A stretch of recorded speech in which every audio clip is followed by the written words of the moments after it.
जरा कर्णमुनी सांगू आली गोष्टी, जरा कर्णमुनी सांगू आली गोष्टी, मृत्यूची हे भेटी जवळी आली। आता माझ्या मना होय सावधान, ओम पुण्याची जाण कार्य सिद्धी। शेवटील घडी बुडतान लगे वेळ, शेवटील घडी बुडतान लगे वेळ, साधावा तो काळ जवळी आला। आता माझ्या मना होय सावधान, ओम पुण्याची जाण कार्य सिद्धी। तुका म्हणे चिंती कुळीची देवता, तुका म्हणे चिंती कुळीची देवता, वारावा बहुता शब्द मिथ्या।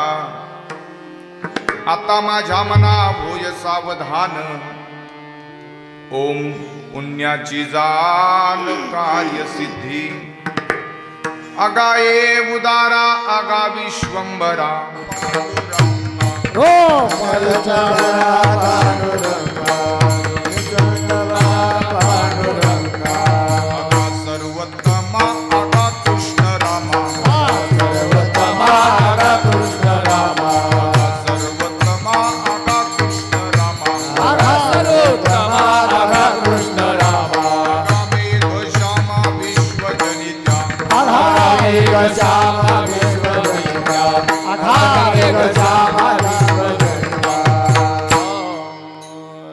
कृपावंता जीवन तू दाता, आगा सर्व सत्ता धरतिया, आगा सर्व जाना आगा नारायणा।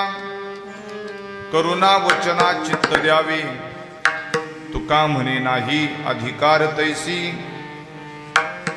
सरती पाया पाशी केली मागे, आगा सर्वोत्तमा आगा कृष्ण रामा, आगा मेघश्यामा विश्वजनित्या। वसुदेव सुतं देवं कंस चाणूरमर्दनं, देवकी परमानंदं कृष्णं वंदे जगद्गुरुं। ओम नमो जियाद्या वेद प्रतिपाद्या, जय जय स्वसंवेद्या आत्मरूपा। देवा तूची गणेशु सकलार्थमती प्रकाशु, म्हणे निवृत्ती दासु अवधारी जोजी। हे शब्द ब्रह्माशेष, तेची मूर्ती सुवेश। जेथ वर्ण वपु निर्दोष मिरवीत, असे स्मृती तेची अवयव। देखा अंगिक भाव, तिथ लावण्याची ठेव अर्थ शुभा। अष्टादश पुराणे, तेची मनी भूषणे। पद पद्धती खेवणे प्रमे रत्नांची। पदबंधनागर, तेची रंगातील अंबर। जेथ साहित्यवाणी सपूर्व जळाचे।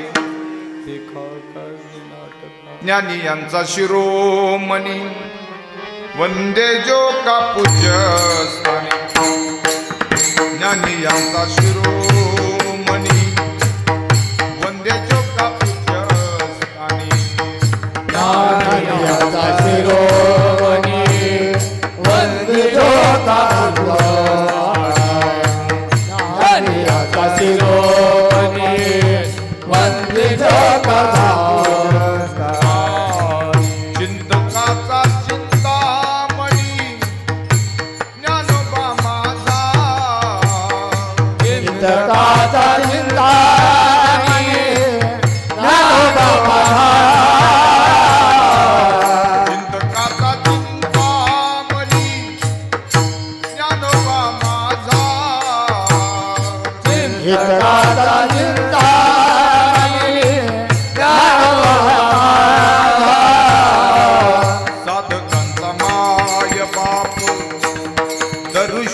हरे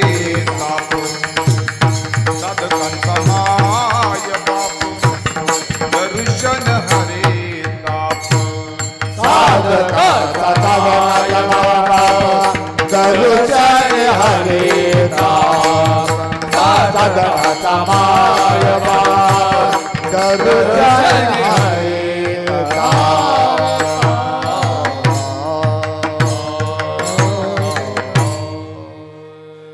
चालविली जड भिंती हरली चांग याची भ्रांती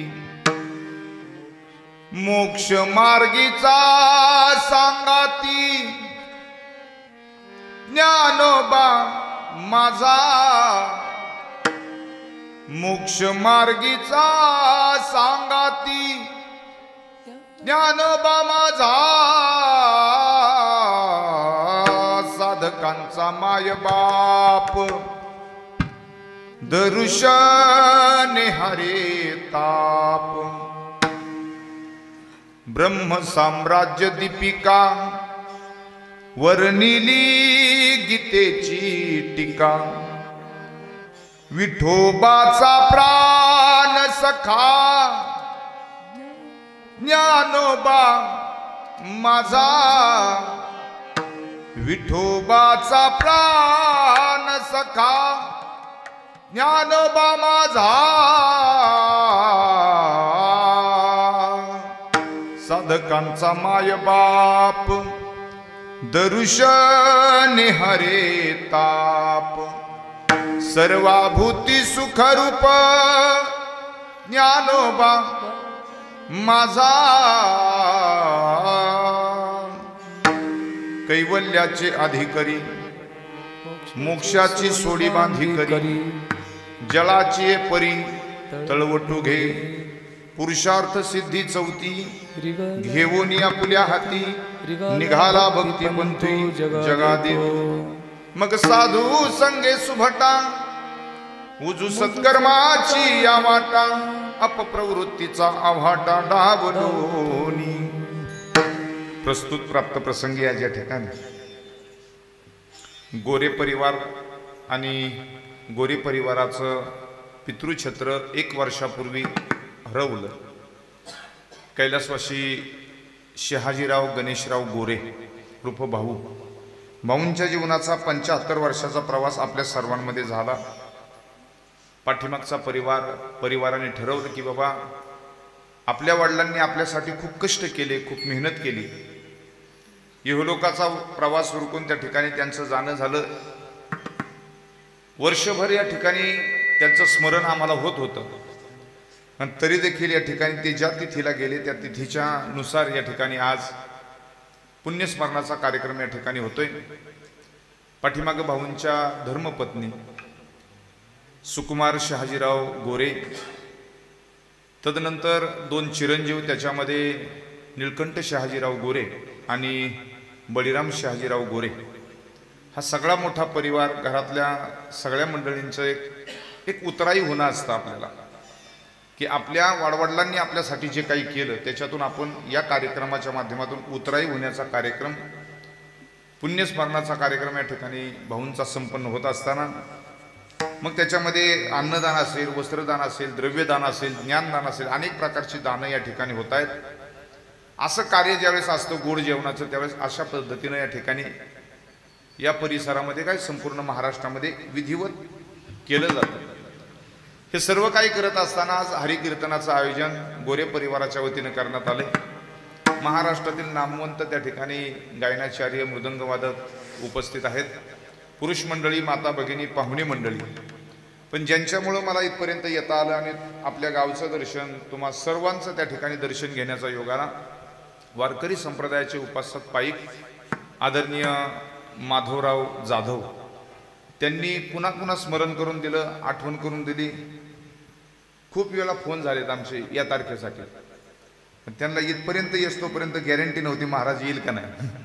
हल्लीचा काळच असा आहे, काय करायचं, लांब अंतर असतं, काही अडीअडचणी असतात. पण ज्यांनी कार्यक्रम दिलेला असतो त्याची जबाबदारी असते, आणि जर ज्यांनी कार्यक्रम दिला आणि तो महाराज आलाच नाही तर मध्यस्थीचं फार जन्म मरणाचा प्रश्न असतो.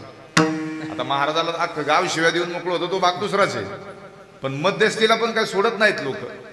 म्हणून आपले मेहुणे या नात्यानं, घरातले नातेसंबंधाच्या या नात्याने माधवराव जाधव यांच्या भगिनी या परिवारामध्ये, गोरे परिवारामध्ये एक नातेसंबंधानं या ठिकाणी हा परिवार जोडला गेला. त्यांनी कुठं कार्यक्रम ऐकला त्या माध्यमातून या ठिकाणी इथपर्यंत बोलवण्यात आलं. आणि आज काय प्रत्यक्षात कार्यक्रम ऐकला पाहिजे असं काय नाही, हे साधन खूप सोपं आहे. नामाचा गजर उपस्थित आहे समोर आपलं, नाही का? आजचं कीर्तन 2 दिवसांनी 3 दिवसांनी नामाचा गजर या चॅनलवरती यूट्यूबच्या माध्यमातून आपल्याला पुन्हा ऐकायला मिळेल. खूप चांगली सेवा करतात दादा, खूप चांगली सेवा आहे. चॅनललाही त्या ठिकाणी लोकांचा प्रतिसाद चांगला आहे. पण सांगायचं हे, कीर्तन कुठं का होईना महाराष्ट्राच्या कानाकोपऱ्यामध्ये, पण घर बसल्या लोकांना त्या ठिकाणी पाहण्याची संधी उपलब्ध करून दिली त्या चॅनलने, म्हणून त्यांचे धन्यवाद मानायचे. बाकी दुसरं काय, ही पण एक सेवा आहे. निष्ठेने सेवा करतात ही मंडळी. कोण काय बोलतं, कुणाच्या मुखातून काय मिळेल, बसल्या बसल्या एखाद्याला घरी ऐकता ऐकता सुद्धा प्रेरणा मिळेल, या भूमिकेतून या मंडळींची सेवा आहे. असो, या ठिकाणी उपस्थित असणारा सर्व जनसमुदाय, सर्वांना वंदन करून शिष्टमवाले विनेकरी महाराज, बालाजी महाराज मृदंगावरती आहे. मला वाटतं आमचे आकाश महाराज खुकले यांचे अत्यंत जवळचे मित्र ना. एक महाराज सुद्धा परभणी गंगाखेडवरनं महाराष्ट्रातील एक युवा कीर्तनकार आकाशजी महाराज या ठिकाणी उपस्थित आहेत. की बालाजी महाराजांचे त्यांचे मित्रत्वाचं नातं. उद्या वास्तुशांतीचं कीर्तन आहे, पण आजच आले. बालाजी महाराज म्हणले मी कीर्तनाला चाललोय. महाराजांनी विचारलं कुणाच्या चाललेत, म्हणले माहिती नाही, पुण्यावरनं कोणतरी येणार आहे त्यांच्या कीर्तनाला चालले. ते आमचं मैत्रीचं नातं आहे. आणि आमची मैत्री म्हणजे कशी आहे, फेसबुकवरची मैत्री आहे आमची यूट्यूबवरची मैत्री किंवा म्हणा व्हॉट्सअपवरची मैत्री. पण आज प्रत्यक्षात तेही एखाद्या कीर्तनकाराने यावं. आता आपल्यामध्ये सुद्धा कीर्तनकार, प्रवचनकार, कथाकार, गायक आहेत, वादक आहेत, सगळी मंडळी आहेत. पण विशेष करून त्यांचा असणारा एक स्नेहाचा संबंध आहे, तेही या ठिकाणी उपस्थित आहेत. सेवेसाठी तुकाराम महाराजांचा 4 चरणाचा गोड अभंग आहे. जरा कर्णमुळी सांगू आली गोष्टी, मृत्यूची हे भेटी जवळ आली. महाराज म्हणतात त्या ठिकाणी आपलं मरण जवळ आलं हे आपल्याला कळतं, अगोदर कळतं. कसं कळतं, आपल्या कानाच्या वरचा पिकलेला केस आपल्या कानामध्ये डोकवतोय आणि गोष्ट सांगतोय. आता कानाच्या वरचा पिकलेला केस कानामध्ये डोकवून गोष्ट सांगतोय. हे कधी गोष्ट ऐकली का तुम्ही? ऐकली का नाही गोष्ट? तुम्हाला ऐकू येते ना? 9 ते 11 कीर्तनात महाराष्ट्रात कुणालाच ऐकू येत नाही. तुम्हाला येत असेल तर धन्यवाद. खरंच येत नाही. 9 ते 11 कीर्तनात महाराष्ट्रात. आता ऐकू कुठे येईल? हे नामाचा गजर आपल्याला नंतर सांगेल काय येते. असं नाही ऐकू येत महाराज. त्याचं कारण आहे, आता शेतकरी वर्ग आहे, नाविलाज असतो. इकडची खूप मोठी परंपरा आहे. गुरुघराणं आवश्यकरांची परंपरा या ठिकाणी लाभली. महाराष्ट्रातील गुरुघराणं सगळ्यात मोठं महाराष्ट्रातलं हे घराणं आहे. त्यानिमित्तानं सगळे गुरु परंपरेतली तुम्ही सगळी मंडळी आहात. आणि त्यांचं स्मरण आदरणीय गुरुवर्य गहिनीनाथजी महाराज आवशेकर पंढरपूरच्या मंदिर समितीवरती सहाध्यक्ष म्हणून पण आहेत. पण बसल्या जागेवरती आपल्या गुरूंची जर आठवण केली तर काय होतं? गुरुनाम घेता मुखे, कलिकाळ पाहू न शके, त्यांची सेवा करिता हरिके, पाया मोक्ष सुख लागते. नाथ भागवताच्या अशा कितीतरी गुरु परंपरेच्या ओव्या सांगितल्या. तुम्ही ज्या गुरु परंपरेची सेवा करता, जो गुरु परंपरेचा तुमचा घराणा आहे, तो अत्यंत मौल्यवान आहे, अत्यंत मोठा आहे. नाथ महाराज म्हणतात, आपल्या जागेवरनं बसल्या बसल्या गुरूंचं जर आपण स्मरण केलं तर कलिकाळाला सुद्धा त्या ठिकाणी भीती वाटते. गुरुनाम घेता मुखे, कलिकाळ पाहू न शके, त्यांची सेवा करिता हरिके, पाया मोक्ष सुख लागते. नुसतं त्यांच्या आठवणीनं, त्यांच्या सेवेनं सुद्धा आपल्याला पायाला मोक्ष सुख लागतात, इतकी ताकद त्या गुरु परंपरेची असते. म्हणून एकदा प्रश्न विचारला होता, सगळ्यात मोठं म्हणजे या जगात सांगितलं गुरुतत्व, जगामध्ये सगळ्यात मोठं गुरु आहेत. नाथ महाराजांच्या ज्ञानोबरांचं वर्णन करत असताना नाथ महाराजांनी जो अभंग सुरुवातीला आपण गायला त्याच्यामध्ये सुद्धा नाथ महाराजांनी सांगितलं, गुरु सेवे लागी जाण,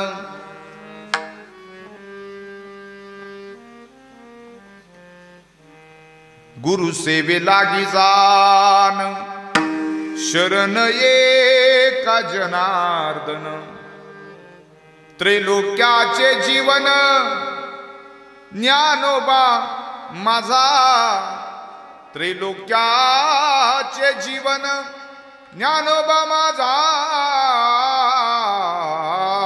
गुरु सेवे लागी जाण, ज्या सद्गुरूंच्या चरणांगोष्ठी ब्रह्मादी देवांची या कोटी, ज्यांच्या नावाची गोठी वंद्य वैकुंठी कैलासी. नाथ महाराज म्हणतात, गुरूंच्या चरणाजवळ काय असतं? गुरूंच्या चरणाजवळ, त्यांच्या चरणाजवळ ब्रह्मादी देवांच्या कोटीच्या कोटी असतात. कुठं? नुसत्या पायाजवळ नाही, पायाच्या अंगठ्याजवळ. ज्या सद्गुरूंच्या चरणांगोष्ठी ब्रह्मादी देवांची या कोटी, ज्यांच्या नावाची गोठी वंद्य वैकुंठी कैलासी, ज्यांच्या नावाचा गौरव इथंही असतो आणि सगळे देवही त्यांच्या नावाचा गौरव करतात. इतकं गुरुतत्व मोठं असतं. नाथांचा एक प्रसिद्ध अभंग आहे, गुरु माता गुरु पिता, गुरु माता गुरु पिता, गुरु माता गुरु पिता, गुरु माता गुरु पिता, गुरु माता गुरु पिता, गुरु माता गुरु पिता, गुरु माता गुरु पिता, गुरु माता गुरु पिता, गुरु आमची कुळ देवता, गुरु आमची कुळ देवता, ओ गुरु आमची कुळ देवता,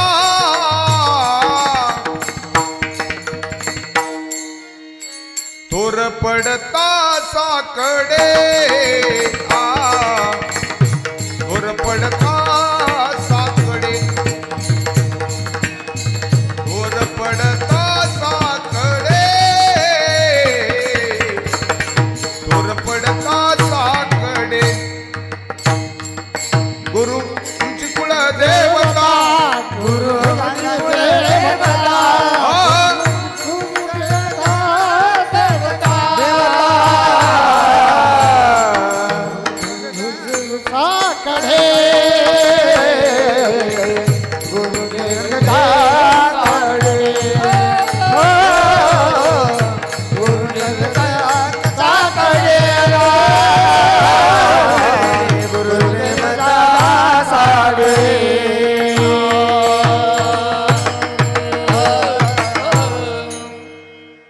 किती मोठं संकट असू द्या, गुरूंची आठवण सुद्धा त्या ठिकाणी आपल्याला तारते.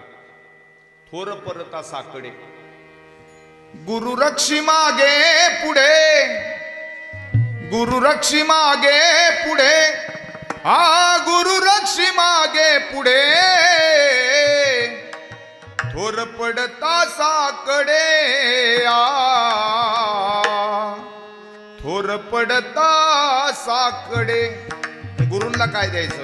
काया वाचा मन, गुरु चरणी अर्पण, शरण एका जनार्दन, गुरु एक जनार्दन, थोर पडता साकडे, गुरु रक्षी मागे पुढे. जर लागला व्यवस्थित जमलं लावलं तर खूप चांगलं लागतं, आणि कधी कधी नाहीच लागलं तर मग अवघड होतं. ते बटनाचा खेळ म्हणून सांगतो बरं का. प्रयत्न करा जेवढं व्यवस्थित देता येईल तेवढे. ते सगळे चांगले गाणारे आहेत, वाजवणारे उत्कृष्ट आहेत. माझं नाही माहिती मला काय आहे ते, पण मी आपलं व्यवस्थित करण्याचा प्रयत्न करेन. ते एकदा एक जणाची टू व्हीलर बंद पडली आणि त्यांनी किक मारल्या गाडीला. गाडी काही चालू होत नव्हती. 1 2 50 किक मारून झाले, पाय दुखायला लागला. गॅरेज समोर होतं, गॅरेजवाल्याच्या जवळ गाडी घेऊन गेला. म्हटलं का हो, 50 किक मारल्या पण गाडी काय माझी चालू झाली नाही, एवढी गाडी चालू करून द्या. तो गॅरेजवाला आहे, डॉक्टर आहे ना, तो गाडीचा डॉक्टर आहे तो, आणि वर्म माहिती असतं.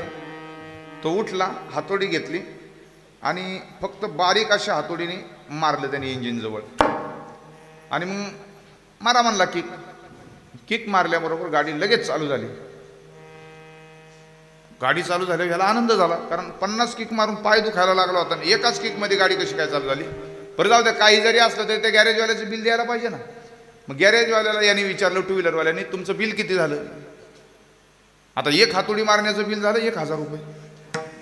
किती बिल झालं? 1000 रुपये. तो गाडीवाला म्हणला, हो एकच हातोडी मारली आणि त्याचं कुठं 1000 रुपये बिल असतं का?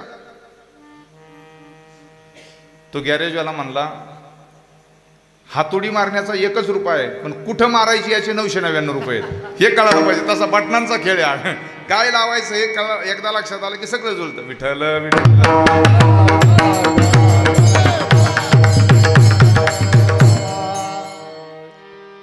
म्हणून गुरूंचं स्मरण, तुम्ही गुरु घराण्यातली सगळी मंडळी आहेत, गुरु परंपरा दिव्य आहे, म्हणून त्यांचं स्मरण करून आपण सेवेला प्रारंभ करतोय. जरा कर्णमुळी सांगू आली गोष्टी, मृत्यूची हे भेटी जवळ आली. परिवार पुण्य स्मरण करतो. का करायचं? नारद भक्ती सूत्रामध्ये 71 क्रमांकाचं सूत्र आलेले. मोदंती पितरः नृत्यंती देवतः सनाथाचैव भूभुवर्वती. नारद भक्ती सूत्र असं म्हणतं, पुण्यस्मरण केल्यानंतर आपल्या सगळ्यांना फल मिळतं. कुणाला? ज्या घरातली माणसं ज्या वाडवडिलांचं पुण्यस्मरण करतात त्या घरातल्या माणसांना सुद्धा पुण्य प्राप्त होतं त्यांच्या पुण्यस्मरणानं. आता गेलेली माणसं कुठं गेलेत आपल्याला माहिती नाही. माहिती आहे का आपल्याला कोण कुठं जातं, कुणाचा आत्मा कुठं प्रवास करतो? माणसाचं शरीर स्थूल या ठिकाणी जळून जातं, पण सूक्ष्म असणारं शरीर त्या ठिकाणी प्रवास करत असतं किंवा आत्म्याचा नित्य असणारा प्रवास चालू असतो. आत्मा काय मरत नाही. आपल्याला सगळ्यांना श्लोक माहिती आहे. नैनम छिंदंती शस्त्राणी नैनम दहती पावका न चैनम क्लेदयंत्यापो नैनम शोषती मारुतः. आत्म्याचा हा नित्य प्रवास चालू आहे. आत्मा नित्य त्या ठिकाणी निघालेला आहे, पण आत्म्याला सुद्धा त्या ठिकाणी शांती सुखाचा लाभ व्हावा याच्याकरता ह्या सगळ्या इच्छा आपण त्या ठिकाणी व्यक्त करत असतो. अशी आपल्याकडे परंपरा आहे. माणूस एखादा गेल्यानंतर अग्निडाग दिला जातो. अग्निडाग देण्याच्या जी कालखंड असतो त्या कालखंडामध्ये पाठीमागचे असणारे मुलं अग्निडाग देऊन झाल्यानंतर घट फोडवला जातो. घट फोडण्याची पद्धत आहे ना आपल्याकडं. फिरविला घट फोडीला चरणी महावाक्य ध्वनी बोंब झाली. अंत्येष्टीचा विधी त्याच्यामध्ये हे सर्व त्या ठिकाणी येतं. कर्मकांडाने आपल्याला सांगितलंय. एकदा का घट फुटला असं सांगितलं जातं की जो प्रेत आहे त्या प्रेतातला जीवात्मा घटामध्ये आलेलो असतो. घट फुटला. घट फोडण्यासाठी एक पद्धत वापरली जाते विशिष्ट. ज्यावेळेस 3 फेऱ्या मारल्या जातात त्यावेळेस एक सामान्य जमिनीवरचा खडा उचलला जातो आणि घट फोडण्याच्या अगोदर किंवा घट फोडत असताना प्रत्येक फेरीला त्याला एक होल मारला जातो. अशीच पद्धत आहे ना. आम्ही प्रत्येक ठिकाणी तीच पद्धत आहे जवळ. एक फेरी झाली की एक होल मारलं जातं, दुसरी फेरी झाली की दुसरं होल, तिसरी फेरी झाली की तिसरं होल. तो खडा उचलून त्या घटाला त्या ठिकाणी होल मारलं जातं आणि मग प्रदक्षिणा घातली जाते. मग प्रत्येक वेळेस असं सांगितलंय की बाबा तिथून प्रेतातून जीवात्मा सूक्ष्म रूपानं. आता तुम्ही म्हणाल जीवात्मा जर प्रेतातून बाहेर येतो आणि घटामध्ये प्रवेश करतो तो आपल्याला का दिसत नाही? आता सांगा बरं कसा दिसेल आपल्याला?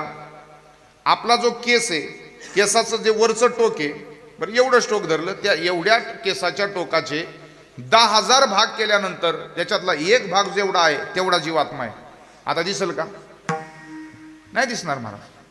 का दिसणार नाही? त्याची सूक्ष्मता अतिसूक्ष्मता आहे. म्हणून जीवात्मा प्रेतातून निघाला की घटामध्ये येतो आणि ज्यावेळेस खड्याने आपण घट फोडतो त्यावेळेस त्या जीवात्म्याचा प्रवेश खड्यामध्ये होते. म्हणून त्याला खडा कुणी म्हणत नाही, त्याला आश्मा म्हणण्याची पद्धत आहे अथवा त्याला जीव खडा म्हणण्याची पद्धत आहे. काय म्हणता तुम्ही? जीव खडा म्हणता का आश्मा म्हणता? आश्मा म्हणण्याची पद्धत आहे. इकडं आश्मा म्हणत असतील, आमच्याकडे जीव खडा म्हणतात. त्याचं कारण आहे दगड येतो निर्जीवच आहे, पण त्याला जीव खडा का झाला, तो आश्मा का झाला? त्याचं कारण सांगितलं. प्रेतातून जीवात्म्याने प्रवेश केला घटात आणि घटातून त्या ठिकाणी जीवात्म्याने प्रवेश केला त्या खड्यामध्ये, म्हणून त्याचा आश्मा झाला अथवा जीव खडा झाला. मग 10 दिवस त्या ठिकाणी त्याला जपलं जातं. जपता का नाही तुम्ही? जपून ठेवलं जातो. का कुठपर्यंत जपायचा? दशक्रिया विधीपर्यंत. मग पिंडदान केलं जातं. पिंडदान करत असताना ब्राह्मण काका मंत्रविधी करतात आणि एवढंच सांगत असतात, ज्याच्यापासून हा देह मिळाला होता दिली तिळांजली कुळ नामरूपाशी शरीर ज्याचे त्याशी समर्पिले. ज्याच्यापासून हे शरीर आलं होतं ते त्याला पुन्हा देऊन टाकलं असं सांगितलं जातं. फक्त आपल्याला मंत्र कळत नाही, आपण शुद्ध मराठीत बोलण्याचा प्रयत्न करतोय. कळतात का? आपल्याला सप्तपदीची तरी मंत्र कळाले होते का? पण मंत्राचा फायदा होतो ना. मंत्र त्या ठिकाणी आपल्या जीवनावरती प्रभाव करतात. मंत्रांनी आपलं शरीर पवित्र होत असतं. एखादं कार्य त्या ठिकाणी ते पूर्णत्वाला जात असतं. म्हणून मंत्राला मोठा अधिकार आहे. मंत्र त्या ठिकाणी म्हटले जातात आणि मग सांगितलं जातं बाबा हा जो पिंड आहे या शरीराला पिंड म्हणतात. या शरीराचीच प्रतिकृती पिंडाच्या रूपानं दशक्रियाला केली जाते.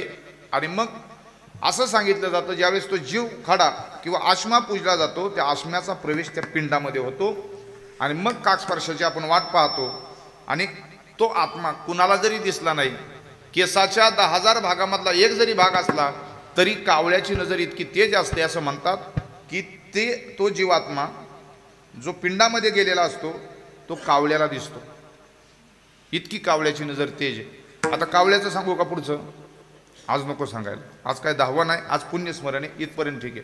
आणि मग पुन्हा त्या ठिकाणी त्या आत्म्याचा प्रवास ऊर्ध्व गतीनं चालू होतो. वर्षभरामध्ये गरुड पुराणाने सांगितलं एकूण 84 श्राद्ध होतात. त्याच्यामध्ये आपण मासिक श्राद्ध करतो. प्रत्येक तिथीला येणारं मासिक श्राद्ध करतो. नाही म्हटलं तरी आपण मासिक श्राद्ध करतो, तिमाही श्राद्ध करतो, 6 माही श्राद्ध करतो, 8-9 माही श्राद्ध असतं आणि हे वार्षिक श्राद्ध आहे. आपण 12-15 काहीतरी आपल्याकडून श्राद्ध होतात, पण तशी एकूण 84 श्राद्ध सांगितलेली आहेत. नाहीच कुठलं श्राद्ध करता आलं तर हे श्राद्ध मात्र करावं. आणि अजून एक आपल्याला धर्मशास्त्राने सांगितले, ज्याची परिस्थिती चांगली आहे, ज्याच्या वाडवडिलांनी ज्याच्यासाठी करून ठेवलेलं आहे, त्यांनी मात्र जरूर चांगल्या थाटामाटामध्ये श्राद्ध करावं. गावाला बोलावं, पाहुण्या रावळ्यांना बोलावं, अन्नदान करावं, द्रव्यदान करावं, वस्त्रदान करावं, असं विविध प्रकारचं दान करावं. कारण आपल्या वाडवडिलांच्या आपल्यावरती उपकार आहेत, त्यांचं कर्ज फेडण्याची, त्यांच्या उपकारातून उतराई होण्याची आपल्याला संधी आहे. हे सगळ्यांनी करावं. नाही जमलं, एखादा मध्यम स्वरूपाची परिस्थिती गरीब आहे, छोटेखानी करावं. एकदम गरीब आहे, घरगुती त्या ठिकाणी श्राद्धाला घरात नैवेद्य करून दाखवावा, नाही काही बाकीचं करता आलं. आणि ज्याला काहीच करणं शक्य नाही, शास्त्राने तिथं सुद्धा थोडी सूट दिलेली आहे. शास्त्र असं म्हणतं, दक्षिण दिशेकडे तोंड करायचं, दोन्ही हात वर करायचे, आपल्या पितरांची आठवण करायची, स्मरण करायचं आणि पितरांना माफी मागायची. मी तुमच्या कुळामध्ये जन्माला आलेलो आहे, पण माझ्याचानं तुमचं कुठलंही कार्य अंत्येष्टीनंतरचं मला करता येत नाही, मला तुम्ही माफ करा. त्या तिथीला दक्षिण दिशेला हात वरून करून जर आपण आपल्या पितरांची माफी मागितली तरी वर्ष श्राद्ध होतं बरं का. म्हणजे एखाद्या श्रीमंतांनी गावातले असं नाही करायचं, हे सूट दिली म्हणून एखादा म्हणून तोच तेच करू आपण आता, तसं नाही. विठ्ठल विठ्ठल.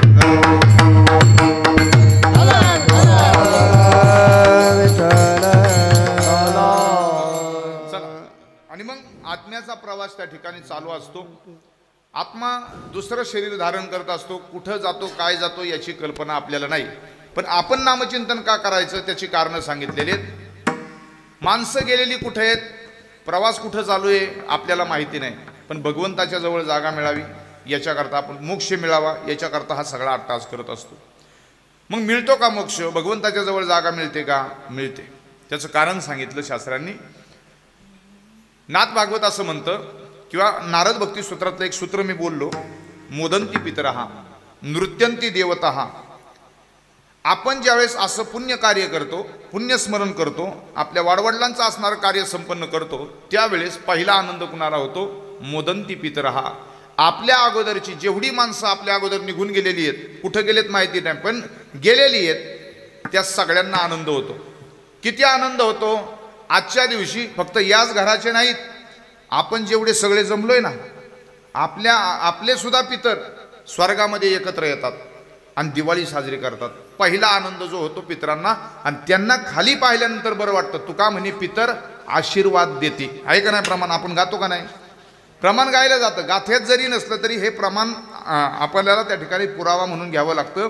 आपले पितर आपल्याकडे पाहिल्यानंतर त्यांना आनंद होतो, म्हणून मोदंती पितर. हा नाथ भागवत असं म्हणतं, जो मनुष्य देही जन्मला तो परमार्थाशी लिगटला, एवढा अलभ्य लाभ झाला पितरी मांडला उत्साह.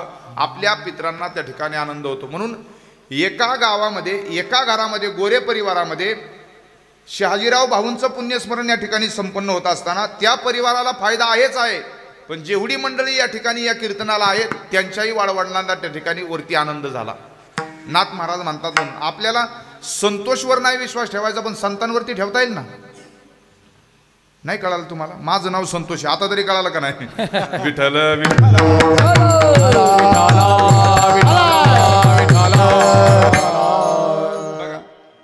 जो मनुष्य देही जन्मला तो परमार्थाशी लिगटला, एवढा अलभ्य लाभ झाला. असं कार्य ज्याचे वारस करतात, एवढा अलभ्य लाभ झाला पितरी मांडला उत्साह. स्वर्गातले सगळे पितर एकत्र येतात सगळ्यांचे आणि दिवाळी साजरी करतात, आनंद साजरा करतात. चांगली गोष्ट घडल्यावर हसू येतं का रडू येतं? हसू. मी तुम्हाला विसरूनच कीर्तन करणार, तुम्ही झोपले तर काय करावं? मी काही एकटा बडबड करत राहू काय? हा हा, पण बोलले पण पाहिजेत ना. हा, म्हणून विचारतोय. आपलं चांगली गोष्ट घडली की आपल्याला हसायला येतं का रडायला येतं? हसायला. साधी गोष्ट आहे, आपल्याला चांगली गोष्ट घडली की हसायला येतं. हे कार्य चांगले, आपण जर चांगलं केलं आपल्या वडिलांना आनंद होतो का नाही? बघा, एखादं बालक बोबडे बोलता, बालक बोबडं बोलायला लागलं की वडिलांना आनंद होतो, आईला आनंद होतो, सगळ्यांनाच आनंद होतो. आपल्या चांगल्या करण्यानं आपल्या आई वडिलांना आनंद होतो, आपल्या भावंडांना आनंद होतो, सगळ्यांना आनंद होतो. तसं आपण हे ज्यावेळेस कार्य करतो त्यावेळेस नारद भक्ती सूत्र सांगतं की पितरांना आनंद होतो, म्हणून मोदंती पितर. हा मोद म्हणजे आनंद, मोदंती पितर. हा दुसरी गोष्ट, आनंद कुणाला होतं? नृत्यंती देवता. हा स्वर्गामध्ये देवता त्या ठिकाणी नाचतात. का नाचतात? देवाला सुद्धा वाटतं की मी याला या ठिकाणी या मृत्यू लोकामध्ये पाठवलं, पण यांनी इथं आल्यानंतर त्याच्या जन्माचं काहीतरी सार्थक केलं. तुका म्हणे जन्मा आल्याचे सार्थक आणि विठ्ठलाची एक. वारी करता आली तर जरूर वारी करावी, पण नाही वारी करता आली तर वारी करणाऱ्यांची सेवा करावी महाराज, पुण्य मिळतं आपल्याला. आता काहींना सगळ्यांनाच वारी करणं शक्य आहे का? नाही शक्य. मग जे वारीला जातात त्यांना पंगत देणं शक्य आहे का? नाही पंगत देणं शक्य, पण त्यांना असं एकत्र बोलून भजन करणं शक्य आहे का? नाही. त्यांच्या पाया पडणं शक्य आहे का? नाही. किती सोपं आहे बघा. वारी करणाराची सेवा करा, सगळं त्या ठिकाणी पुण्य मिळतं. वारी करणारा इतकं पुण्य मिळतं. म्हणून आपल्याकडे परंपरा आहे, पाया पडे जन एकमेव. पंढरपूरला जाणाऱ्या माणसाच्या पाया पडतो, पंढरपूरवर आलेल्या माणसाच्या पाया का पडतो आपण? आपल्या गुरूंच्या पाया पडतो. कारण काय? ते पुण्यवान आहेत, ते पुण्य महात्मे आहेत, आणि त्यांनी मिळवलेलं पुण्य आपण जर पाया पडलो तर पाया पडावे हे माझे भांडवल. तुकाराम महाराज म्हणतात, आमचं पाया पडणं हे भांडवल आहे. आम्ही पाया पडलो ना की त्यांनी मिळवलेल्या पुण्याचा थोडाफार वाटा आम्हाला मिळेल, आणि याच्याकरता आपण पाया पडतो. देवाने आपल्याकडे पाहिल्यानंतर नाथ महाराज म्हणतात, देखोनी मनुष्य देहासी सुख झाले भगवंतासी, अधिकारी ब्रह्मज्ञानासी येणे देहेची मज प्राप्ती. देव आपल्याकडे पाहतात, पाहिल्यानंतर देवाला आनंद होतो. का बरं? आज गावातली एवढी माणसं कीर्तनाला बसतात, देवाला आनंद आहे. हा देवाला आनंद आहे. का आनंद आहे? आज काही माणसं उभी आहेत टाळ घेऊन, आज काही माणसं कीर्तनात बसलेली आहेत. देव म्हणतो की हा योग्य आहे. देखोनी मनुष्य देहासी सुख झाले भगवंताशी, अधिकारी ब्रह्मज्ञानाशी येणे देहेची मज प्राप्ती. ब्रह्मज्ञानाचे असणारे हे सगळे अधिकारी आहेत, आणि भगवंताचं नामचिंतन करायला आपण बसल्यामुळं आनंद संतांनाही होतो आणि आनंद भगवंतालाही होतो. म्हणून मोदंती पितरहा नृत्यंती देवतः सनाथा चैव भूभुवर्वती. ही जी पृथ्वी आहे ना, ही सनात होते. सनात पृथ्वीला पाप सहन होत नाही. आजचं रात्रीचं कीर्तन जर तुम्ही ऐकलं असेल तर आजच्या आणि रात्रीच्या कीर्तनकारांनी सांगितलं असेल हा भंग. पापी जे अभक्त दैत्य मातले धरणीसी झाले ओझे त्याचे, दिदलासे त्रास ऋषीमुनी सकळा न पूजिती देवा तेव्हा कोणी, राहियले यज्ञ मोडिले कीर्तन पळाले ब्राह्मण दैत्य भेने, वत्सरूपी पृथ्वी ब्रह्म्यापाशी जाय नेत्री वाहेतोय सांगतसे, बुडविला धर्म अधर्म झाला फार सोसवेना भार मजाता, ब्रह्म इंद्र आणि बरोबरी शिव चालियले सर्व शिराब्दीची, नामा म्हणे आता करतील स्तुती सावधान चित्ती परिसावे. याच्यामध्ये खूप गोड चिंतन आलेले. पाप कशाने वाढतं आणि पापाचं ओझं का होतं या धरणी मातेला? असं सांगतं शास्त्र की आपण माणूस कितीही वजनाचा असू द्या, या धरणी मातेला माणसाच्या वजनाचं ओझं होत नाही. पण मोहरी एवढं जर आपलं पाप असेल, तिळा एवढं जरी पाप असेल तर तिला आपल्या पापाचं ओझं होतं. आपल्या वजनाचं ओझं होत नाही, पण मग पापाचं ओझं होतं. पाप कोणतं? आपण खोटं बोलतो हे पाप आहे. आपण असत्य भाषण करणं पाप. दुसरी गोष्ट, आपण भांडण करणं पाप. आपण लोकाला शिव्या देणं पाप. आपण चोरी करणं पाप. आपण मदिरापासन व्यसन करणं या ठिकाणी पाप. ही जेवढी सगळी पाप आहेत, लोकांचा विश्वासघात करणं हे पाप. ही पाप आपल्या जीवनामध्ये घडली की या धरणी मातेला ओझं सहन होत नाही.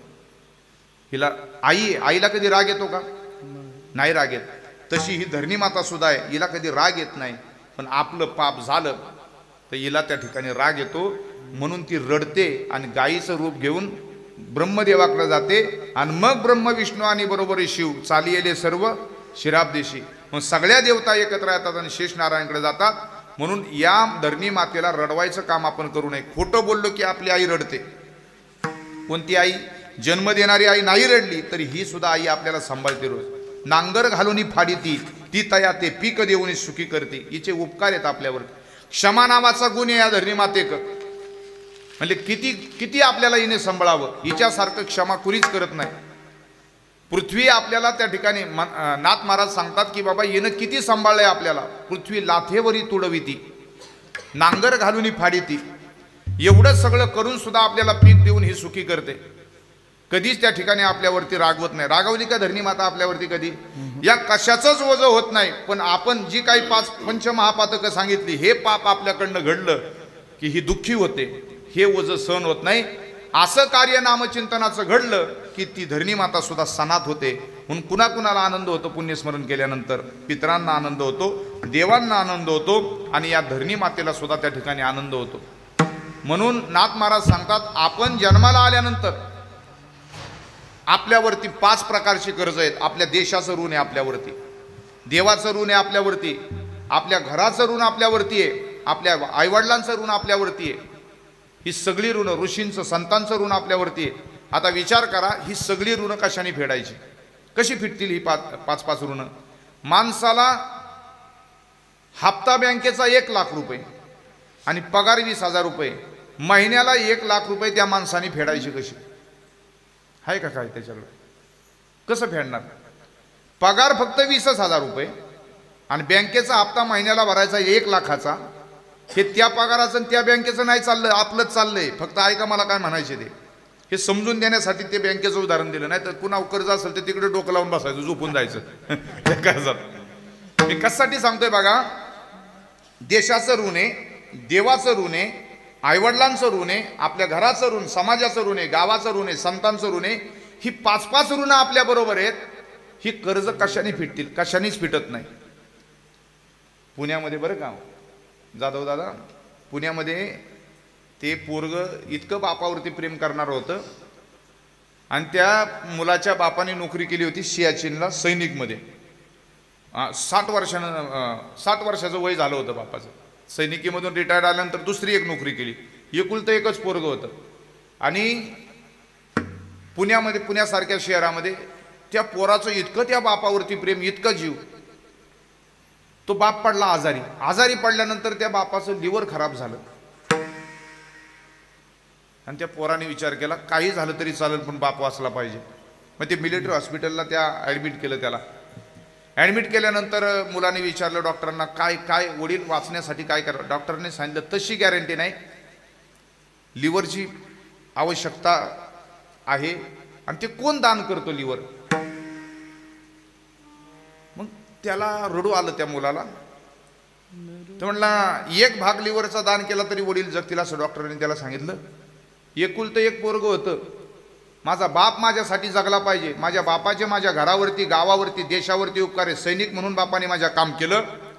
माझा बाप मला माझ्या जीवाईपेक्षा प्रिय आहे. त्या पोराने एका बाजूचा लिव्हरचा भाग आपल्या बापाला दान केला आणि बाप जगवला महाराज. बघा ना काय मुलं आहेत आजही आपल्याकडं. कशासाठी? तर बाप जगला पाहिजे याच्याकरता. आपण किती उपकाराची परतफेड केली तरी उपकाराची परतफेड होत नाही. पण मला मुद्दा असा सांगायचा होता की ही ऋण फिटत नाहीत. आईवडिलाचं ऋण फिटणार नाही, देशाचं देवाचं ऋण फिटणार नाही. किती प्रयत्न करा, कशाने फिटतील? नाथ महाराज म्हणतात एक काम करा, असं कार्य करा, सगळी ऋण फिटतील. तुम्ही म्हणाल कसं काय बरं? 1 लाख रुपयाचा हप्ता आहे, असे 50 हप्ते भरायच्यात. 20,000 पगारवाला त्या ठिकाणी जसा भरू शकत नाही ना, हप्ते फेडू शकत नाही ना, पण त्या कर्जाच्या असणाऱ्या त्या लोनवरती जर मुख्यमंत्र्यांनी सही केली तर काय होईल? लोन फिटल का राहील? हप्ता भरावा लागेल का? सही जर मुख्यमंत्र्याची असेल तर हप्ता भरावा लागेल का? आताचं नाही सांगत, नाही तर लाडकी बहीण आठवायची बा तुम्हाला. मी हे काहीच सांगत नाही, मी आपलं इथलं सांगतोय कीर्तनातलं. विठ्ठल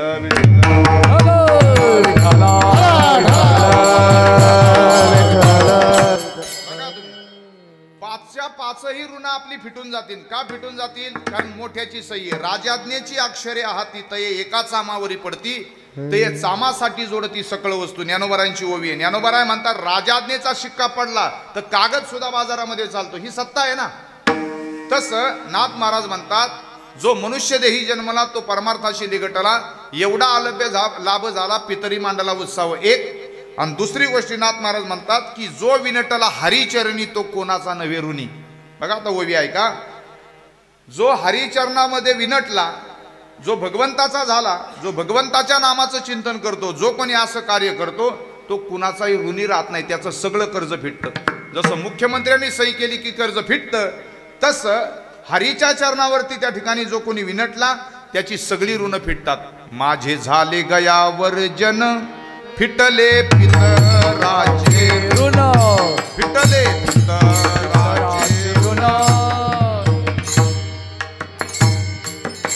माझे झाले गयावर फिटले पितराचे ऋण, फिरले पितराचे ऋण, फिटले पितराचे ऋण. माझे झाले गयावर फिटले पितराचे ऋण,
कवरधारी विठ्ठल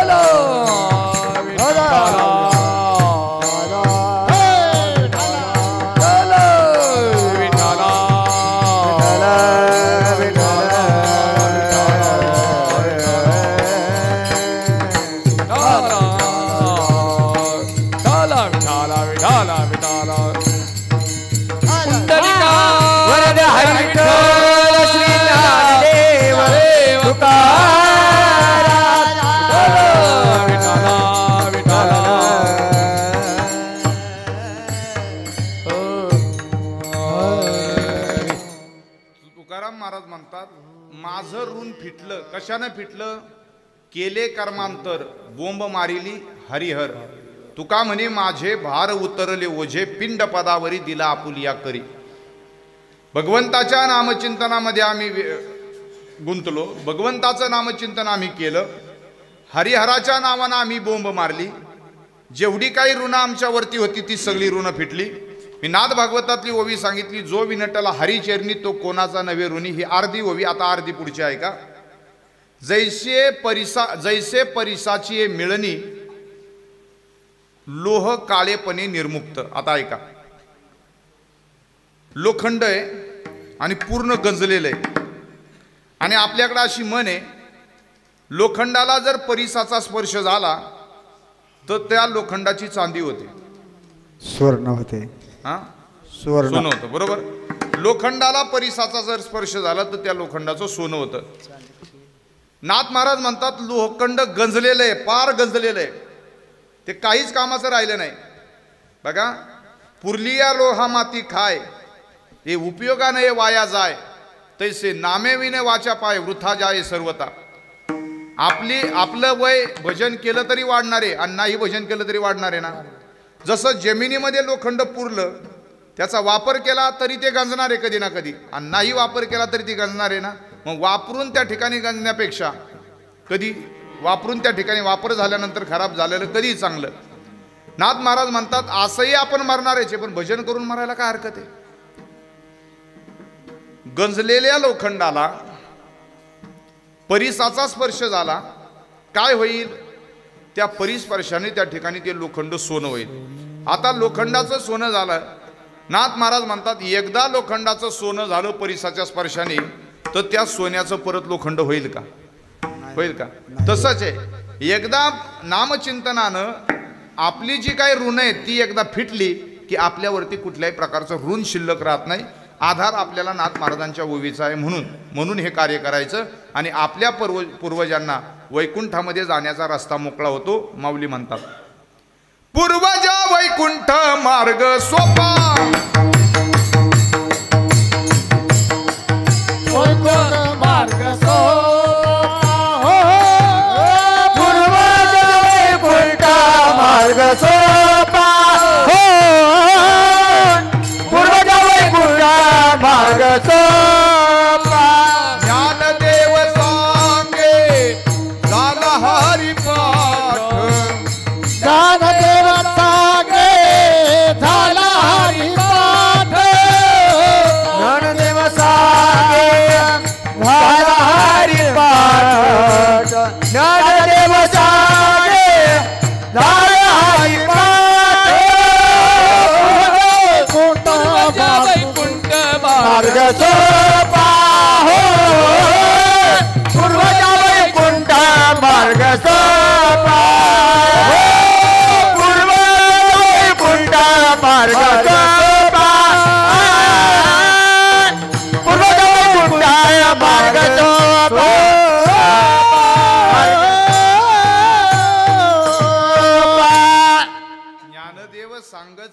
हरिपाठ पूर्वजा वैकुंठ मार्ग मार्ग सोपा सोपा हरिपाठ म्हणजे हरीचं चिंतन केलं की आपल्याला सुद्धा आणि आपल्या पूर्वजांना सुद्धा वैकुंठाचा मार्ग मोकळा होतो. तुका म्हणे कोटी कुळी ती पुनीत आणि भावे गाता गीत. सगळे संतांनी पुरावे दिलेत. असं कार्य केलं की आपण ऋणातून मुक्त होतो म्हणून पुण्यस्मरण आहे.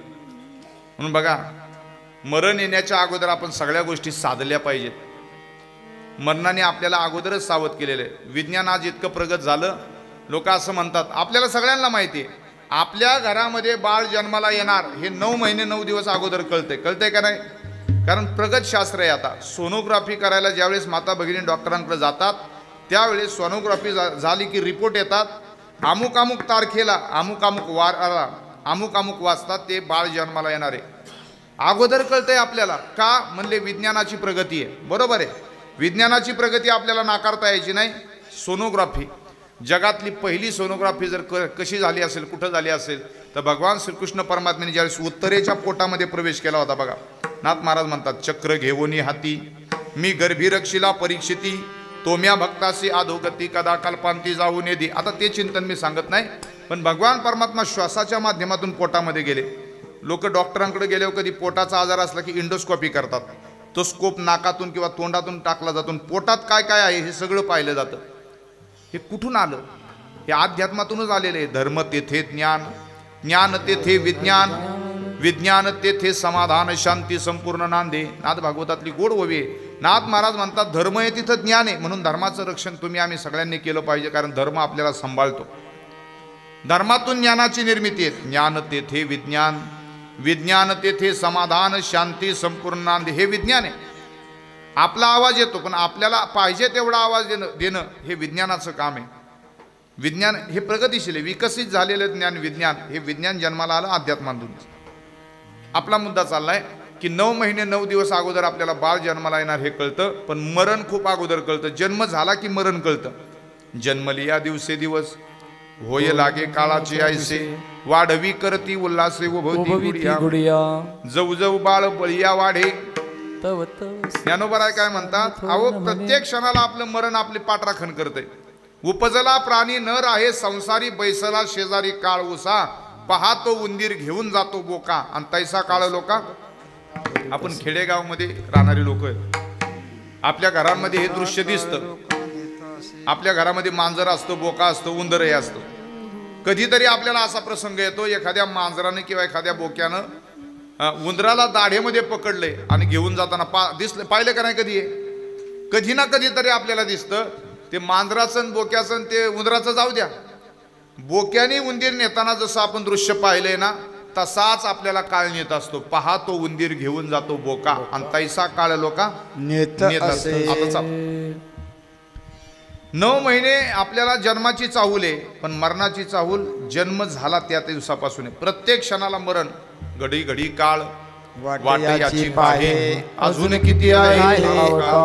डोंगरेजी महाराजांनी भागवतामध्ये सांगितलं 12 महिने अगोदर आपल्याला आपलं मरण कळतं. म्हणजे कसं?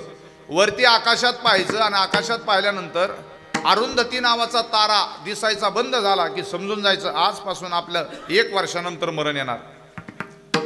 पण त्याला पहिला अरुंधती नावाचा तारा माहिती पाहिजे. आपल्याला तारे जमीन पर माहिती आहे, पण अरुंधती तारा कुठं माहिती आहे? बरं अरुंधती कोणी हे पहिलं कळालं पाहिजे. कोणी अरुंधती? नाही माहिती. अरुंधती ह्या वशिष्ठांच्या असणाऱ्या धर्मपत्नी आहेत. अरुंधती माता, त्यांना स्थान दिले भगवंत. जसं ध्रुवाला स्थान दिलं ना, आढळपदी बाळ बैसवीला ध्रुव, ध्रुवाला आढळ स्थान दिलेले, तसं अरुंधती तारा आहे आकाशात. जाऊ द्या आता अरुंधती ताऱ्याचं जाऊ द्या. बघा आता मरणाचे सिग्नल कसे कसे येतात. 12 महिने अगोदर आपल्याला जर समजा अरुंधती तारा दिसला नाही तर समजून जायचं 1 वर्षावर मरण आलं. महाराज म्हणतात आपण रस्त्याने चाललोय, असं कधी आपल्याला स्वप्न पडलं? आपण रस्त्याने चाललोय आणि गाढवावरती बसून चाललोय, असं कधी जर आपल्या स्वप्नामध्ये असं दृश्य आलं, असं कधी चित्र आलं तर 9 महिन्यावरती आपलं मरण आलं. म्हणजे काहीतरी पायात गुण पाहिजे ना, नाही तर तुम्ही म्हणाल पाय गुड्यांना बोलावून लाईटच गेली, असं नको व्हायला. ते मरणाचे सिग्नल सांगतोय. भागवतानं सांगितलं, परत सांगतो आपल्याला शूटिंगमध्ये येईल. लाईट गेली तेव्हा शूटिंग झालं नसेल. अरुंधती तारा दिसायचा बंद झाला की 1 वर्षावर मरण आलं. रस्त्याने चालताना गाढवावरती बसून चाललाय असं स्वप्न पडलं की 9 महिन्यावरती मरण आलं. चालता चालता चिखलामध्ये कमरे इतकं शरीर रुतलं, बाहेर निघत नाही, असं स्वप्नामध्ये कधी आलं तर आपलं मरण त्या ठिकाणी 6 महिन्यावरती आलं. आतापर्यंत नव्हतं असं स्वप्न कुणाला पडत, पण पडलं तर त्याला मी जबाबदार नाही बरं का. त्याला कीर्तन जबाबदार नाही, नाही तर हे उगच काहीतरी उद्योग व्हायचा. 3 महिने अगोदर आपण आरशामध्ये पाहिलं ना, आपला चेहरा ब्लर दिसायला लागला. डॉक्टरांकडे जायचं, डोळे तपासायचे, नजर कमी झाली का पाहायचं. पण चष्मा लागला नाही, पण चष्मा लावून सुद्धा आपल्याला ब्लर दिसायला लागलं, समजून जायचं 3 महिन्यावर मरण आलं. आरशात पाहायचे आपल्याला खूप हवस आहे. आरसा आपला चेहरा दाखवतो. ज्या दिवशी आरसा चरित्र दाखवेल ना, त्या दिवशी लोक आरसा फोडून टाकतील महाराज. कुणीच पाहणार नाही आरशाच्या समोर. आरसा चेहरा दाखवतोय म्हणून बरं वाटतंय. आणि कधीतरी त्या आरशानं पण ठरवावं चरित्र दाखवायचं एखाद्याचं. कुणीच आरशाच्या समोर उभं राहू शकत नाही. आरशामध्ये चेहरा ब्लर दिसायला लागला, 3 महिन्यावरती मरण आलं. शरीराचं एखादी बाजू म्हणजे एक डावा डोळा, उजवा डोळा, कान, हात, पाय असं फडफड करायला लागलं. औषध उपचार करून झाले, पण फडफडणं थांबत नाही. अशी स्थिती व्हायला लागली एकसारखी की समजून जायचं 1 महिन्यावरती आपलं मरण आलं.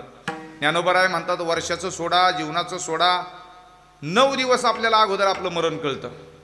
कानी घालोनी या बोटे, नाद जे पहावे, न दिसता जाणावे 9 दिवस. ज्ञानोबराय म्हणले कानामध्ये बोट घालायची आणि आपल्या आतला नाद आपण ऐकायचा. आपल्याला नाद ऐकू येणं बंद झालं की समजून जायचं 9 दिवसावरती मरण आलं. तुम्ही म्हणाल, महाराज माईकचा आवाज एवढा मोठा आहे, आम्हाला तुमचं बोलणं ऐकू येणं आणि कानात बोट घातल्यावर कधी ऐकवायचा नाद. आतला नाद ऐकण्याकरता माणूस नादिक पाहिजे, नादिक. नाद कुणाचा पाहिजे? त्या माणसाला पंढरीच्या पाटलाचा पाहिजे. तवा गौतमीचा नाही म्हणत मी. पंढरपूर पाटणी गा महाराजा सार्वभौम, पांडुरंग दीनबंधू जयाचे ते नाव, आंधळ्या जीवीची तो जाणतो धर्म. त्याला पंढरपूरच्या पाटलाचा नाद पाहिजे, तेव्हा आतला आवाज येईल. अनुहात ध्वनिनाद, अनुहात ध्वनिनाद तो पावला परमपद, उन्मनी तुर्या विनोदे छंदे छंदे डोलत असे, तेने सांडियेली काया. आपल्या आतमध्ये अनहत नावाचा नाद चालू असतो. अनहात वाजती टाळ, अनुक्षीर गीत रसाळ, अनुभव तन्मय सकळ, नामा म्हणे केशव कृपाळुगा, नरहरी रामा गोविंदा वासुदेवा. 9 दिवस अगोदर कळतं आपल्याला आपलं मरण. कानात बोट घालायची. नामचिंतनाचे जे अधिकारी आहेत ना, त्यांना कळतं, ते सांगतात. काही महात्म्यांनी सांगून दे का ठेवला, त्याचं कारण आहे, त्यांना कळालं आता आपल्याला अशी स्थिती निर्माण झाली, आपण याच दिवसापर्यंत असे. त्या अधिकारी महात्मे आहेत म्हणून कळालं त्यांना. ज्ञानोबराय म्हणले, भुवई पाहता न दिसता जाणं, आयुष्याची गणना 7 दिवस. 7 दिवसावरती आयुष्य आलं, भुवई दिसायची बंद झाली. ज्ञानोबराय म्हणले, डोळा घालून या बोटे, चक्र जे पहावे, न दिसता जाणावे 5 दिवस. माणसानी डोळ्यामध्ये बोट घालून इथं खोबणीमध्ये चक्र दिसतं, ते जर दिसायचं बंद झालं की आयुष्य 5च दिवसावरती आलं. डोळ्यामध्ये बोट घालायची म्हणजे माणूस त्याला शहाणा पाहिजे, चक्रम नको. नाही तर डोळेच बाहेर काढायचा एखादा माणूस, ते चक्र पाहायच्या नादात. माणूस शहाणा पाहिजे. का बरं? डोळ्यामध्ये बोट घालायची म्हणजे डोळ्यात अशी बोट नाही घालायची, असं. डोळा घालून या बोटे, चक्र जे पहावे, हे आपल्या डोळ्याच्या दोन्ही खोबणीमध्ये चक्र फिरताना दिसतं. आणि असं जर चक्र जर दिसलं नाही तर आपलं मरण 5 दिवसावरती आलं. त्याचं कारण आहे, उघड्या डोळ्याने जेवढं दिसतं त्याच्या 1000 पट बंद डोळ्याने दिसतं. ही बंद डोळ्याची सुद्धा ताकद आहे. उघड्या डोळ्याने इथून अमेरिका नाही पाहता येणार. डोळे बंद करा आणि अमेरिकेची आठवण करा बरं, येईल का नाही पाहता? एवढं दिसतं बंद डोळ्याला. म्हणून डोळा घालून या बोटे, चक्र जे पहावे, न दिसता जाणावे 5 दिवस. झालं आता 5. आता फक्त एकच प्रयोग आपण करू. आपण उद्या आहे का नाही हे पाहायचं का आत्ता, का नको असला प्रयोग करायला? करायचं का नाही? माता भगिनी काय मत आहे तुमचं? उद्या आपण आहे का नाही पाहायचं का? आता ऐका, माऊली म्हणतात सकाळी रोज उठलं की आपल्या नाकाचा शेंडा पाहायचा आपण. दोन्ही डोळ्यांनी, म्हणजे आरशात नाही पाहायचा, दोन्ही डोळ्यांनी आपल्याला नाकाचा शेंडा दिसतो. नाकाचा शेंडा दिसायचा ज्या दिवशी बंद होईल त्या दिवशी समजून जायचं उद्या सकाळी पोहे खायला आपण घरात नाही. मग कुठे? त्याची दिनी म्हणा रामकृष्ण, त्याची दिनी म्हणा रामकृष्ण, त्याची दिनी म्हणा रामकृष्ण, त्याची दिनी म्हणा रामकृष्ण. नासागराचे आग्रह न दिसता नयनी, नासागराचे आग्रह न दिसता नयनी, नासागराचे आग्रह न दिसता नयनी, नासागराचे आग्रह न दिसता नयनी. त्याची दिनी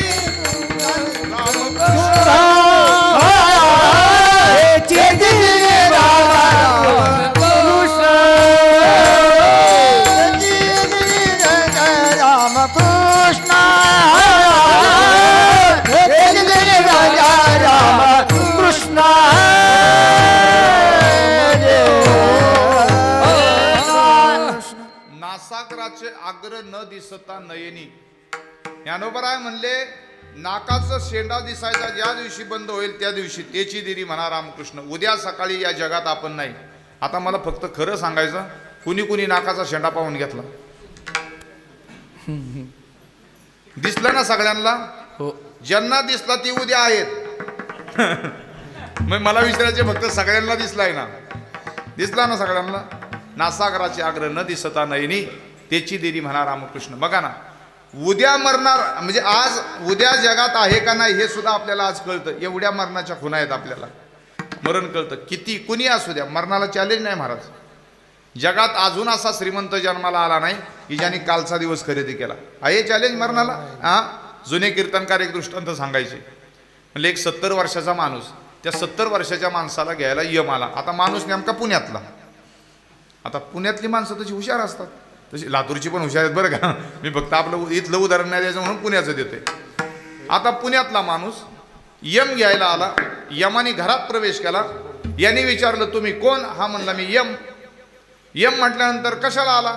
अरे यम आला म्हणजे तू संपला. आता तुझा देह शिल्लक राहणार आणि तुझा आत्मा मी त्या ठिकाणी, तुझा जीव मी घेऊन जाणार आता. आणि एकदा मी जीव जेव्हा चेतना जाई सप्रांत तेव्हा देहासी ये प्रेतपण या नाव उद्धवा मरण जन्मकथने ते ऐक. मरण कशाला म्हणतात? शरीरातून चेतना निघून गेली की खाली फक्त प्रेत शिल्लक राहतं उद्धवा. त्या 70 वर्षाच्या माणसाने विचारलं यमा तुम्ही मला घेऊन जाणार? म्हणले हो, तुझा जीव घेऊन जाणार, तुझं फक्त आता प्रेतच शिल्लक राहणार. तो म्हणला यमा 5 मिनिटं संधी द्या ना. यम म्हणला नरदेहाचा आयुष्य क्षण न मिळे देता कोटी सुवर्ण, तुम्ही नाशेल्या संपूर्ण आपण आपण नाडिले. अरे कोट्यावधी रुपये जरी तू दिले, कोट्यावधी रुपयाचं सोनं जरी दिलं तरी तुला 5 मिनिटं देता येणार नाहीत. यम म्हणला आतापर्यंत 70 वर्ष काय दिलं तर? मग 70 वर्षात काय करावं हेच कळालं नाही तुला? 70 वर्ष त्यालाच दिलती ना तुला. तो म्हणला ठीक आहे यमा, आता तुम्ही काय ऐकत नाही, मला तर तुम्ही घेऊन जाणार, फक्त माझी एक शेवटची इच्छा. असं म्हणतात एखाद्याला फाशी झाली की शेवटची इच्छा त्याला विचारली जाते आणि ती पूर्ण केली जाते. हा म्हणला यमा माझी शेवटची इच्छा पूर्ण करा. यम म्हणला मी अशी शेवटची इच्छा कुणाची पूर्ण करत नाही, पण तू पुण्यातला आहे म्हणून तुझ्यावरती थोडी दया दाखवतो. माझी एकच शेवटची इच्छा आहे. यमाने विचारलं काय इच्छा आहे रे तुझी शेवटची? यांनी सांगितलं बस यमदेवा माझ्या घरचा तुम्ही चहा प्यायचा फक्त.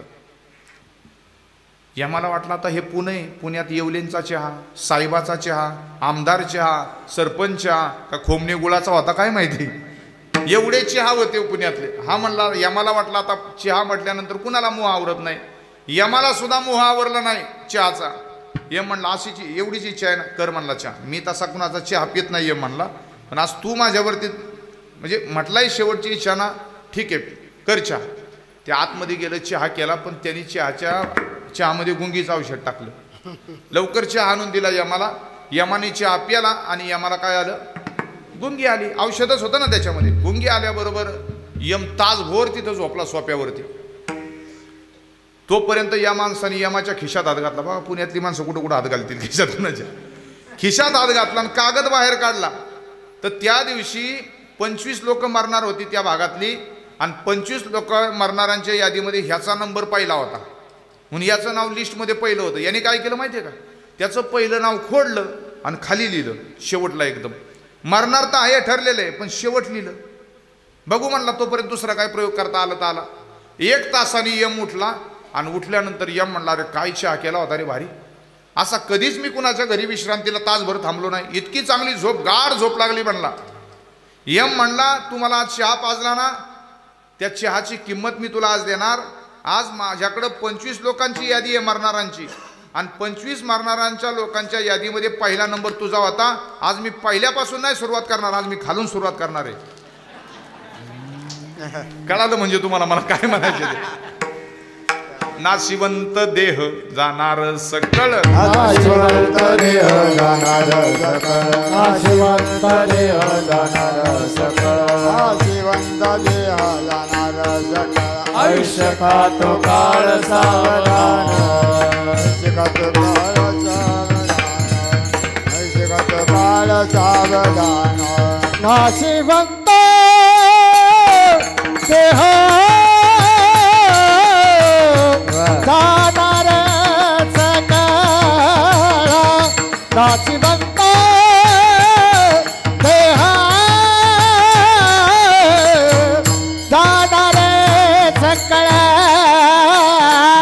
नाशिवंत देह जाणार सकळ, नाशिवंत देह जाणार सकळ,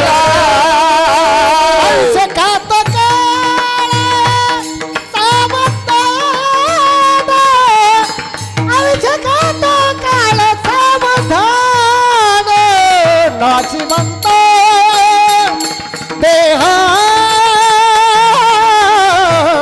जाणार सकळ,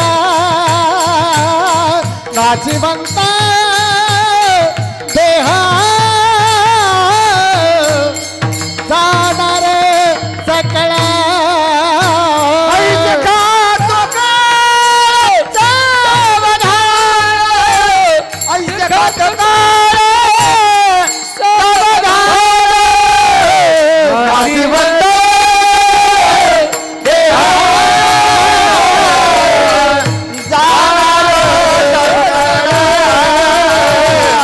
नाशिवंत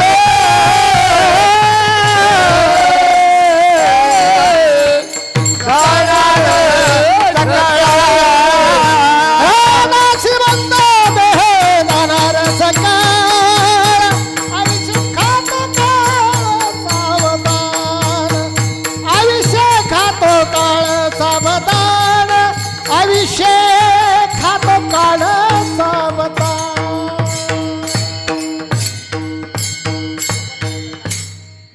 जाईल जाईल यासी काळोबा काळोबा जाणार आहे, संपणार आहे. मरणाने अनेक वेळा आपल्याला त्या ठिकाणी सिग्नल दिले. जन्म झाला त्या दिवसापासून आपणच मरणाच्या दिशेने चाललोय. संतांची फक्त सांगण्याची भाषा आहे. गाडी भरून लोक पंढरपूरला गेली, पंढरपूरमध्ये पोचली की आपण काय म्हणतो, पंढरपूर आलं. पंढरपूर आलं का आपण पंढरपूरला गेलो? आपण गेलो. तसं मरणाच्या जवळ आपणच चाललोय. बरं, आपणच चाललोय. आयुष्याच्या समजा एखाद्याच्या आयुष्याची 50 वर्ष संपली, 50 वर्ष मागं पडली. माणसं म्हणतात जीवन जगतो, जगत नाही. मरणाच्या दिशेने चाललोय आपण. जगतोय का मरतोय? म्हणायला जगणं आहे, पण जगणं नाही, ते मरणच आहे. एक दिवसांनी मरतोयच ना आपण. मृत्यूची हे भेटी जवळ आली. म्हणून एकदा राजा दशरथ आरशाच्या समोर उभे राहिले, भांग पाडत होते. कानाच्या वरचा एकच केस पिकलेला दिसला, आणि त्या दिवशी निर्णय घेतला की आता नाही राज्य आपण करायचं, आता राज्य प्रभू रामांच्या ताब्यात द्यायचं. तो एक केस त्याच्यावरनं त्यांनी बोध घेतला. काय केला असेल त्यांनी पिकलेला केस दिसल्यावर? नाभिकाच्या दुकानात गेले असतील का? नाही केलं. काळा करायला नाही गेले ते. त्यांनी त्याच्यावरनं बोध घेतला की तो पिकलेला केस कानामध्ये डोकवतोय आणि आपल्याला सांगतोय, हे आता तरी सावध हो, मरण जवळ आलं. मी नाही म्हणत अभंगाच्या पहिल्या जरा कर्णमूळी सांगू आली गोष्टी, जरा कर्णमूळी सांगू आली गोष्टी,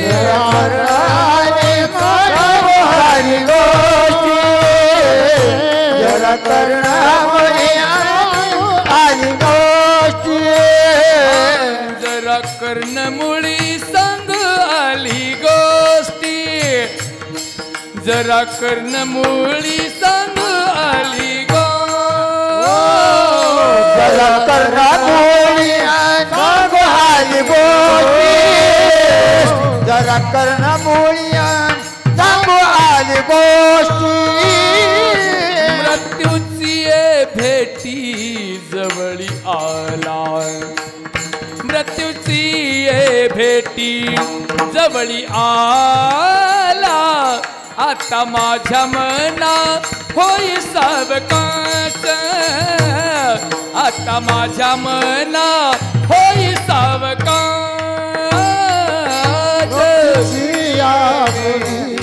जवळी आली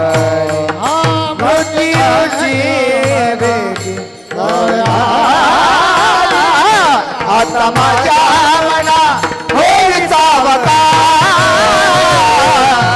आता माझ्या मना होईल सावकाश जरा कर्णमुळी सांग आली गोष्टी मृत्यूची भेटी जवळी आला मृत्यूची भेटी जवळी आला मृत्यूची भेटी जवळी आला कर्णमुळी सांगू आज गोष्टी आणि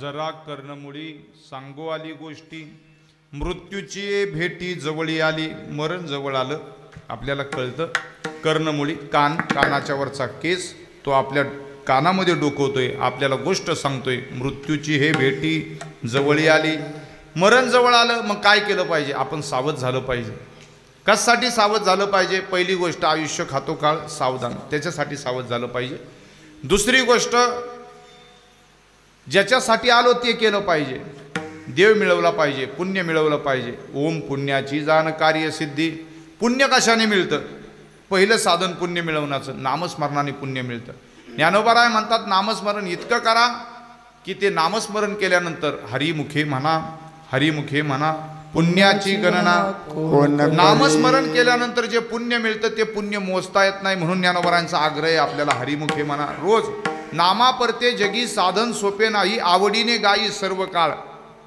नामसंकीर्तन साधन पै सोपे जळतील पापे जन्मांतर तुका म्हणे सोपे आहे सर्वाहुनी आणि शहाणा तो धनी जी माणसं शहाणी आहेत ज्यांना कळतं म्हणून त्यांनी नामस्मरण करावं का करावं तर नामस्मरणाने पुण्य मिळतं म्हणून नामचिंतन करावं आपणही करावं आणि इतराला करायला लावावं दुसरं पुण्य कशाने मिळतं दुसरं पुण्य मिळतं ते दानाने माणसाकडे जर सत्ता असेल श्रीमंत असेल तर त्यांनी समाजामध्ये गोरगरिबाला समाजाला संप्रदायाला धर्माला दान धर्म करावा कसा करावा नामदेव महाराज सांगतात तसा करावा नामदेव महाराज म्हणतात पहिलं दान सांगितलं भूमिदाने होशी भूमी पाळू कनकदाने कांती निर्मळू चंदनदाने सदा शीतळू जन्मोजन्मी प्राणिया पहिलं दान सर्वश्रेष्ठ दान सांगितलं भूमिदान आता भूमिदान करणं इतकं सोपं राहिलंय का पूर्वी गावामध्ये माणसं इतकी उदार होती कुणी शाळेला जागा द्यायचं कुणी स्मशानभूमीला जागा द्यायचं कुणी मंदिराला जागा द्यायचं ही उदार माणसं होती महाराज अशा घराण्याने जर कुणी दान केलं असेल भगवान परमात्मा त्यांना सार्वभौम पद देतो सार्वभौम राजा करतो देव त्यांना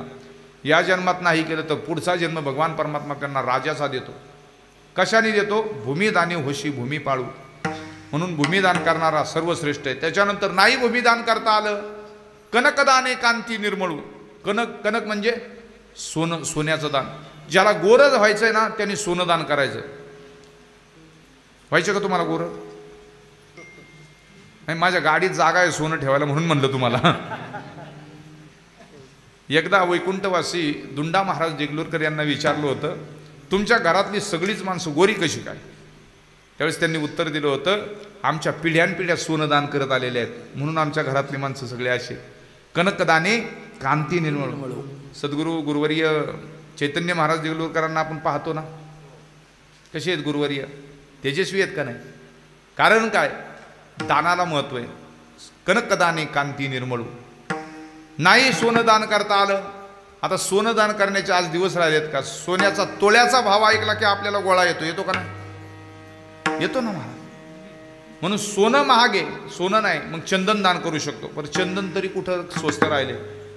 ते मलयागिरीचं ते 52 कशी चंदन घ्यायला गेलं तर त्याला सोन्यासारखाच भाव आहे. ते नाही दान करतायत. मग सोपं सांगतो, गोपीचंदन दान करा. माणसाला त्या ठिकाणी ब्राह्मण पण मिळतं. ब्राह्मणाचा जन्म मिळतो गोपीचंदन दानानं. अशा दानाच्या पंक्ती नामदेव महाराजांनी सांगितल्या. मग अजून सोपं सांगितलं, अन्नदाने होशी दीर्घायुष्य, उदकदाने सदा सुखी, जन्मोजन्मी प्राणिया. माणसाने काय करावं? जर सत्ता असेल, श्रीमंती असेल, अनुकूलता असेल तर माणसाने गोरगरिबाला खाऊ घालावं, सप्त्याला पंगत द्यावी, वारीला पंगत द्यावी, अन्नदान करावं. तर अन्नदानानं माणसाला दीर्घ आयुष्य मिळतं. कोण म्हणतंय? नामदेव महाराज म्हणतात. महाराज या विधानावरती आमच्या एका मित्रांनी शंका घेतली. तो म्हणला, महाराज आमचा बाप खूप दानशूर होता. दरवर्षी वारीला पंगत, सप्त्याला पंगत, नाही म्हटलं तरी प्रत्येक महिन्याला एक पंगत, अशा 12 महिन्याच्या 12 पंक्ती माझ्या बापाने वयाच्या 50 पर्यंत त्या ठिकाणी घातलेल्या आहेत. इतका पुण्यवान महात्मा माझा बाप होता. आणि मग तुम्ही जर सांगितलं अन्नदाने होती दीर्घायुष्य, मग अर्धवट वयामध्ये वयाच्या 50ला माझा बाप गेला निघून. मग तुम्ही बोलतात आणि तुमचे संत सांगतात ते खोटं आहे का? म्हणलं अरे संतांनी सांगितलेलं खोटं नाही, कारण त्यांनीच सांगितलेला निरोप समाजापर्यंत देतोय. तुझे वडील 50 वर्ष जगले, नंतर गेले, मला माहिती आहे. तू सांगितलं की बाबा माझा बाप पुण्यवान होता, ठीक आहे, पण त्याला एकाच वाक्यात सांगितलं, तुझ्या बापाने अन्नदान केलं म्हणून तुझा बाप 50 वर्ष जगला. त्याचं कारण आहे तुझ्या वडिलाचं आयुष्यच 25 वर्षाचं होतं. ते अन्नदानाचे पुण्य 50 पर्यंत घेऊन गेले. हे त्याचं उत्तर आहे. अन्नदाने होशी दीर्घायुष्य, उदकदाने सदा सुखी. पाण्याचं दान माणसाने करावं, उदकदान करावं. पाण्याच्या दानानं, पाणी दान करणाऱ्या माणसाच्या घरामध्ये वर्षानुवर्ष पिढ्यानपिढ्या सुख नांदतं. मग नाही आपल्याला अन्नदान करता आलं तर पाण्याचं दान करू शकतो ना.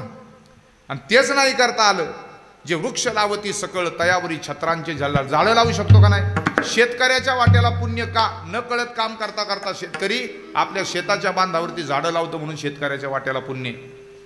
शेतकऱ्याला पुण्य कुठून मिळतं? नामदेव महाराजांनी त्या काळात सांगितलंय, जे वृक्ष लावती सकळ तयावरी छत्रांचे जल्लाळ, जे ईश्वरी अर्पिती फळ ते नानाविध निर्मळ. म्हणून माणसाने काय करावं? दान करावं. दानातून पुण्य मिळतं. साधी गोष्ट आहे, छोट्या छोट्या गोष्टीतून पुण्य मिळतं. पुण्याची कार्यसिद्धी साधायची ना. पुण्यामध्ये एक श्रीमंत गृहस्थ, प्रचंड श्रीमंत, सायंकाळची वेळ होती, असा पाऊस पडायला लागला. त्याची इच्छा झाली हातगाडीवर जाऊन वडापाव खाण्याची. म्हणून तो बंगल्यातून खाली आला आणि वडापावच्या गाडीवरती गेला. गरम गरम वडापाव त्या ठिकाणी तो वडापाववाला तळत होता. आणि या श्रीमंतानी बाकावरती बसताना म्हणला, ओ वडापाव द्या मला. त्या श्रीमंताला गरम वडापाव त्या ठिकाणी त्या हातगाडीवाल्याने दिल्यानंतर एकच घास तोंडामध्ये टाकला आणि तिकडनं एक भिकारी तिनं आपल्या पोराला असं हाताला धरलं आणि त्याच्यापर्यंत आली आणि त्याच्याकडे पैसे मागायला लागले. त्या श्रीमंताला असा राग आला भयंकर. तर म्हणला, अरे कधीतरी खायची इच्छा झाली, कुठंतरी बसलो आणि लगेच हे इथं आली. त्यांनी म्हणला, हिला जर पैसे दिले तर ही वडापाव खाणार नाही किंवा पैसे घेऊन जाईल, काय करील माहिती नाही. कारण माणसाला माहिती आहे, द्रव्य द्यावे पात्र विचारून. अन्न कुणालाही द्यावे पण द्रव्य मात्र पात्र विचारून द्यावं. मग त्यांनी काय केलं, वडापाववाल्याला सांगितलं, अरे तिला आणि तिच्या मुलाला 2 वडापाव बांधून दे कागदामध्ये, कारण पैसे दिले तर ती काय करीन आपल्याला माहिती नाही. म्हणून त्या श्रीमंतांनी सांगितल्याबरोबर त्या वडापावच्या त्या गाडीवाल्यांनी वडापाव 2 बांधून दिले. ती भिकारीन चालत चालत गेली, बाकावरती जाऊन बसली. त्या बाकावरती तो कागद सोडला, त्याच्यातला एक वडापाव काढला, एक घास स्वतः खात होती आणि एक घास आपल्या पोराला चारत होती. आणि तेवढ्यामध्ये तिकडून आहे ना एक कुत्रा आलं आणि त्याच्या मागे 4 पिल्लं होती. त्या कागदातला वडापाव तिने उचलला आणि कुत्र्याला टाकून दिला. आणि टाकायची वेळ आणि ज्याने दिला पाहायची वेळ एकच झाली. आता ज्याने दिला त्याच्या समोरच वडापाव टाकल्यानंतर त्यांनी काय अभंग म्हणला सगळं त्याच्यासमोर, वव्या म्हणल्या असतील का? ते इतकं रागाने उठलं आणि त्या बाकापर्यंत चालत गेलं आणि तिला जाऊन म्हणते, काय रे भिकाऱ्याने माजायचं असतं का? अगोदरच भिकारीन पैसे दिले असते तर तू काही खाल्लं नसतं, म्हणून तुला पैसे दिले नाही, वडापाव दिला, भिकाऱ्यांनी इतकं माजायचं नसतं. असलं घाणेरडं तोंड सुख घेतलं त्या भिकारणीला बोलण्याचं त्यांनी. ती ऐकून घेत होती, ती शांत बसली. त्याचं बोलून झालं आणि मग ही एकच वाक्य बोलली, ती फक्त एवढंच म्हणली, मला एकच आहे आणि त्या कुत्र्याला 4 आहेत.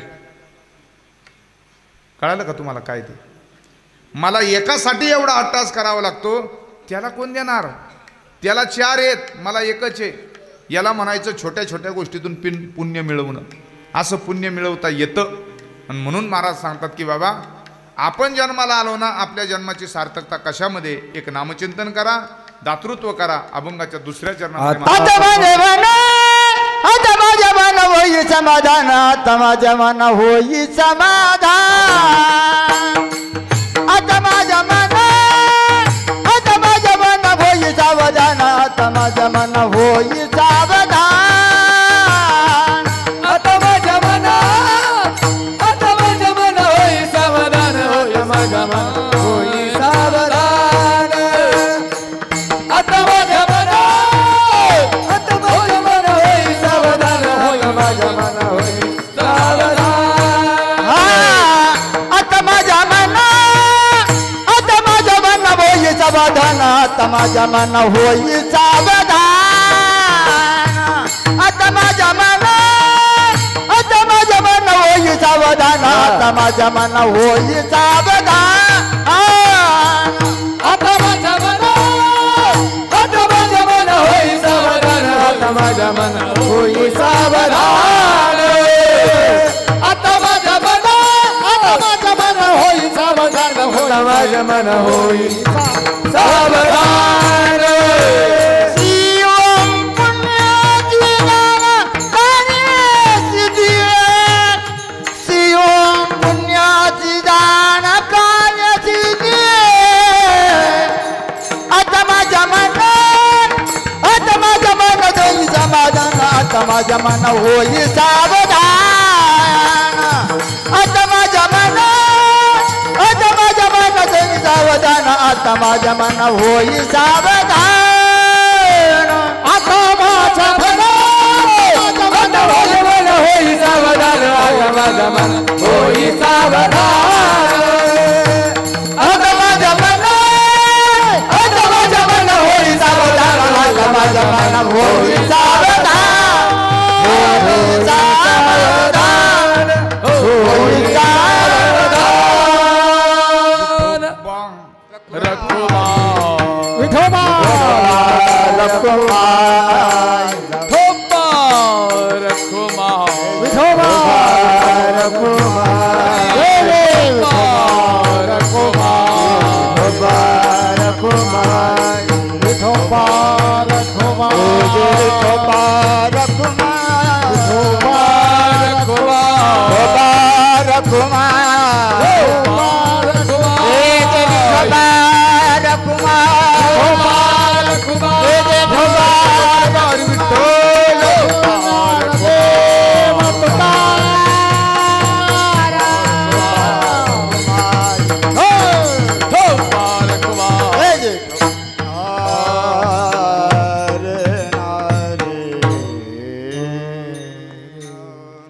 जरा कर्णमुळी सांगू आली गोष्टी, मृत्यूची हे भेटी जवळी आली. आता माझ्या मना होय सावधान, ओम पुण्याची जाण कार्यसिद्धी. पुण्याची कार्यसिद्धी साधली पाहिजे, पुण्य कमवलं पाहिजे. पुण्याचं चलन जगात सगळीकडे चालतं, म्हणून पुण्याही अत्यंत महत्त्वाची आहे. पुण्याही कशाने मिळते? नामचिंतनाने, दानानं पुण्य मिळतं. अनेक गोष्टी अशी पुण्याच्या आहेत, ते पुण्य कार्य आपण केलं पाहिजे. ही पुण्याची कार्यसिद्धी साधली पाहिजे. का बरं? शेवटील घडी बुडता न लगे वेळ, साधावा तो काळ जवळ आला. काळ जवळ येतोय आपल्या, किंवा आपण काळाच्या जवळ चाललोय. काळाची सार्थकता केली पाहिजे. काळ सार्थक केला त्यांनी, कुणी मोठमोठ्यांनी काळ सार्थक केला. धरिला मनी विठ्ठल. महाराज म्हणतात, रुची रुची घेऊ गोडी, प्रेम सुख झाली जोडी, काळ जाऊ नेदू वाया, चिंतू विठोबाच्या पाया. काळ सारावा चिंतने, एकांतवासी गंगा, युक्त आहार विहार, नेम इंद्रियासी सारण असावे भासर, निद्रा बहुभाषण.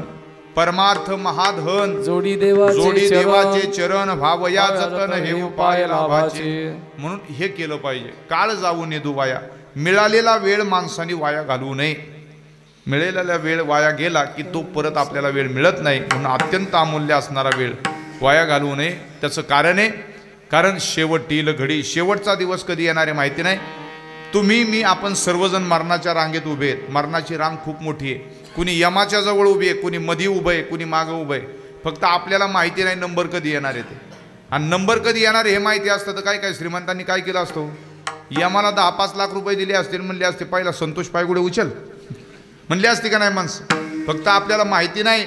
मरणाची रांग मोठी आहे. मरणाच्या रांगात कुणी पुढं उभं आहे, कुणी मधी उभं आहे, कधी कुणी मागं उभं आहे. शेवटील घडी बुडताना लगे वेळ, साधावा तो काळ जवळ याल. चला किती काय झालं तरी त्या ठिकाणी आपण एका म्हणजे पितृछत्र आहे गोरे परिवाराचं.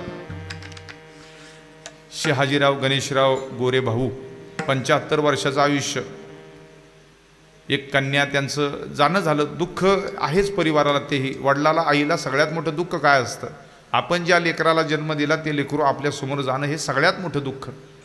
पित्या देखता पुत्र मरे, पुत्रा देखता पिता झुरे, काळे काळे अवघे सरे, कोणी नवरे क्रियसी. ही जगाची असणारी केवढी भयंकरता आहे.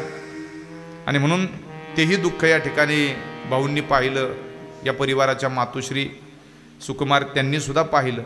आईसाहेब आहेत पाठीमागं परिवाराला आधार देण्याकरता. वडिलांची मिराशी असते, त्यांचा ठेवा असतो, त्यांच्या आपण वारस आहोत. म्हणून परिवाराच्या वतीनं भाऊंचं पुण्यस्मरण संपन्न होत असताना आज आपण सर्वजण एकत्र आहोत हे नामचिंतन करण्यासाठी, वर्षश्राद्धाची भावपूर्ण श्रद्धांजली समर्पित करण्याकरता. मग आपण जन्माला आल्यानंतर काय केलं पाहिजे. मृत्यूची तर त्या ठिकाणी आपल्याला चाहूल आलीच, आणि कळतो आपल्याला मृत्यू. जरा कर्णमुळी सांगू आली गोष्टी, मृत्यूची हे भेटी जवळ आली. पुण्य कमवायचं, पुण्याची कार्यसिद्धी साधायची. का शेवटचा दिवस आपल्याला माहिती नाही कधी आहे. मग नक्की काय करायचं. तुकाराम महाराज म्हणतात आपल्या कुळाच्या देवतेचं चिंतन करा. कोण आहे कुळीचे दैवत. विठ्ठल कुळीचे दैवत. विठ्ठल वित्त गोत चित्त, विठ्ठल पुण्य पुरुषार्थ. आवडे मात विठ्ठलाची, आम्हाला विठ्ठलाचीच मात आवडते, कारण विठ्ठल आमच्या कुळाचं दैवत आहे. दुसरी गोष्ट तुका म्हणे ज्याते सनकादिक ध्यात, ते आमचे कुळदैवत पांडुरंग. माणसाने नामस्मरण किती करावं. भागवतामध्ये एक छोटी कथा आलेली, 1 मिनिटात सांगून थांबतो. राजा भरताचे वडील वृषभदेव इतकं नामस्मरण करायचे, इतकं नामस्मरण करायचे. रस्त्याने असं म्हणलं जातं, रस्त्याने जर चालले ना, हातामध्ये भाकरीच्या घासा एवढा म्हणजे दगड घ्यायचे आणि तोंडामध्ये ठेवायचे. कुणी शिव्या दिल्या, निंदा केली तरी प्रतिउत्तर नाही, आणि कुणी स्तुती केली तरी प्रतिउत्तर नाही. कारण तुझी चरणीचा मज होय वियोग, जाईल माझा प्रांतक्षणी. देवा तुझी आठवण ज्या क्षणाला होणार नाही ना, त्या क्षणाला माझा प्राण गेलेला असेल. म्हणून भगवंताच्या नामाशिवाय आता जगायचंच नाही, एवढं नामस्मरण ऋषभदेवांनी केलं.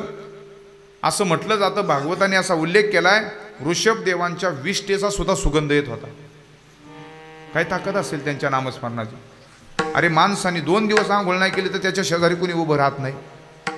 आणि ज्यांच्या विष्ठेचा सुगंध येत होता त्यांनी काय केलं, नाम गाऊ, नाम घेऊ, नाम विठोबाला वाहू, आम्ही दैवाचे दैवाचे दास पंढरी रायाचे. म्हणून महाराज म्हणतात तुका म्हणे चिंती कुळीची देवता, तुका म्हणे चिंती कुळीची देवता, तुका म्हणे चिंती कुळीचे देवा, तुका म्हणे चिंती कुळीचे देवा.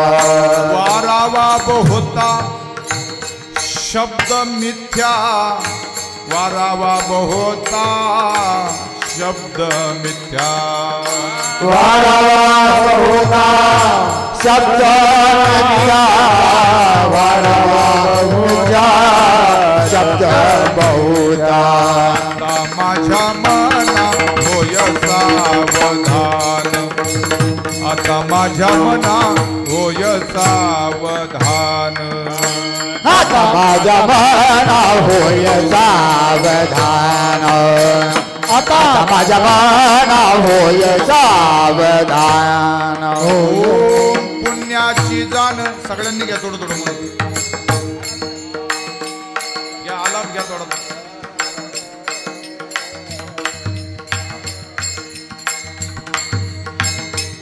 बहु पुण्याची जाण,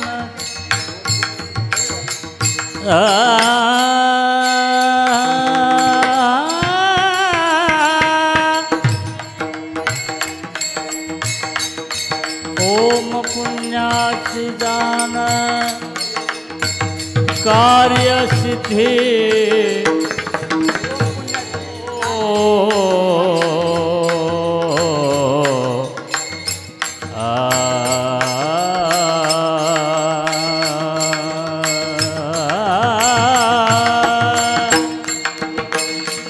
ओम पुण्याची जाण कार्य सिद्धी ओम पुण्याची जाण कार्य सिद्धी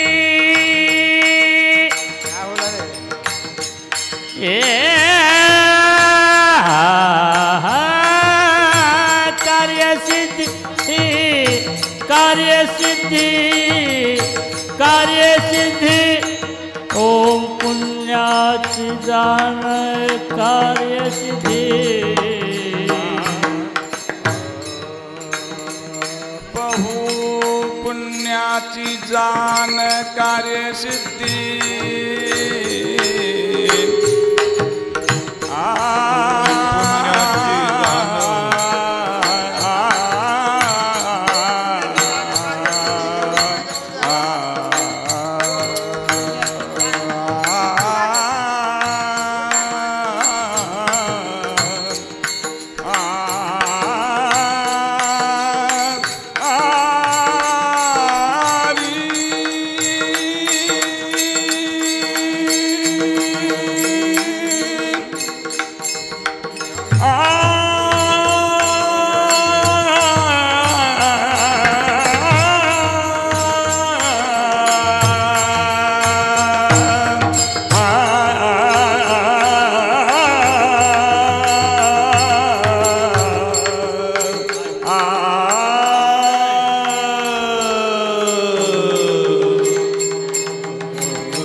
पुण्याची जाण कार्यसिद्धी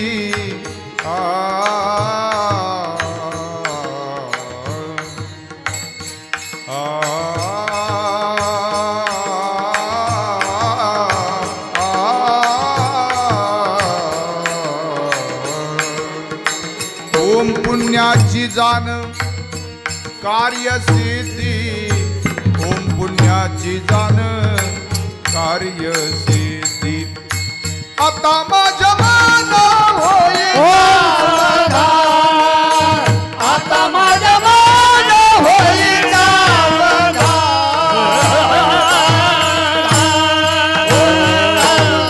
ज्ञानेश्वर ईश्वर माऊली ज्ञानराज माऊली तुकाराम, ज्ञानेश्वर माऊली ज्ञानराज माऊली तुकाराम तुकाराम तुकाराम तुकाराम तुकाराम तुकाराम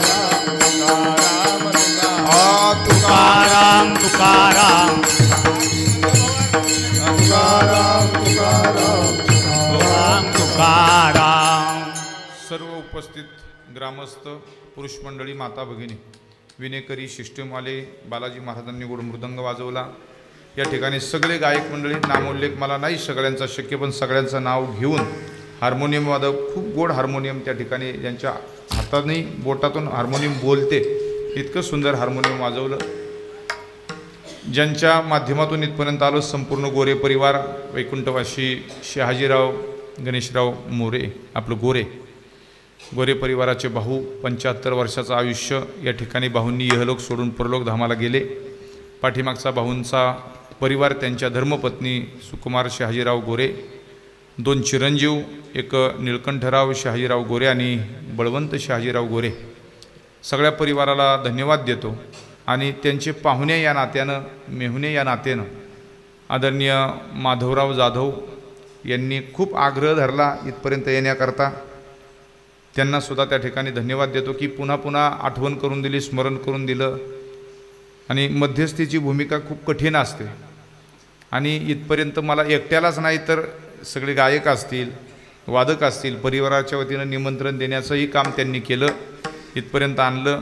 आणि म्हणून तुम्हाला एकदा धन्यवाद देऊन, किंबहुना तुमचे केले हे धर्मकीर्तन सिद्धी नेले, येथ माझेची उरले पायिक. पण या ठिकाणी महाराष्ट्रातील एक तरुण युवा कीर्तनकार, आणि गंगाखेड जरी तिकडं राहणं असलं तरी त्यांना लातूर जवळ आहे, बालाजी महाराजांचे जवळचे मित्र आहेत. वास्तुशांतीचं उद्या कीर्तन या निमित्तानं मित्राचं काम म्हणून हे सगळे एकत्र आलेली मंडळी. सहज आजचा दिवस बसून राहायचं तर नाही कीर्तन तर कीर्तन ऐकायला जाऊ, म्हणजे आजची सेवा पूर्ण झाली तुमची, काही हरकत नाही. जरी कीर्तन नसतं तरी आदरणीय आकाशजी महाराज खोकले या ठिकाणी उपस्थित आहेत, त्यांनाही धन्यवाद देऊन, सहज ब्रह्मरसाचे पारणे अर्जुना लागी केले नारायणे, तिये अवसरी पाहुनी पातलो आम्ही. जय विठ्ठल, जय जय विठ्ठल, विठ्ठल जय जय विठ्ठल, हा विठ्ठल जय जय विठ्ठल.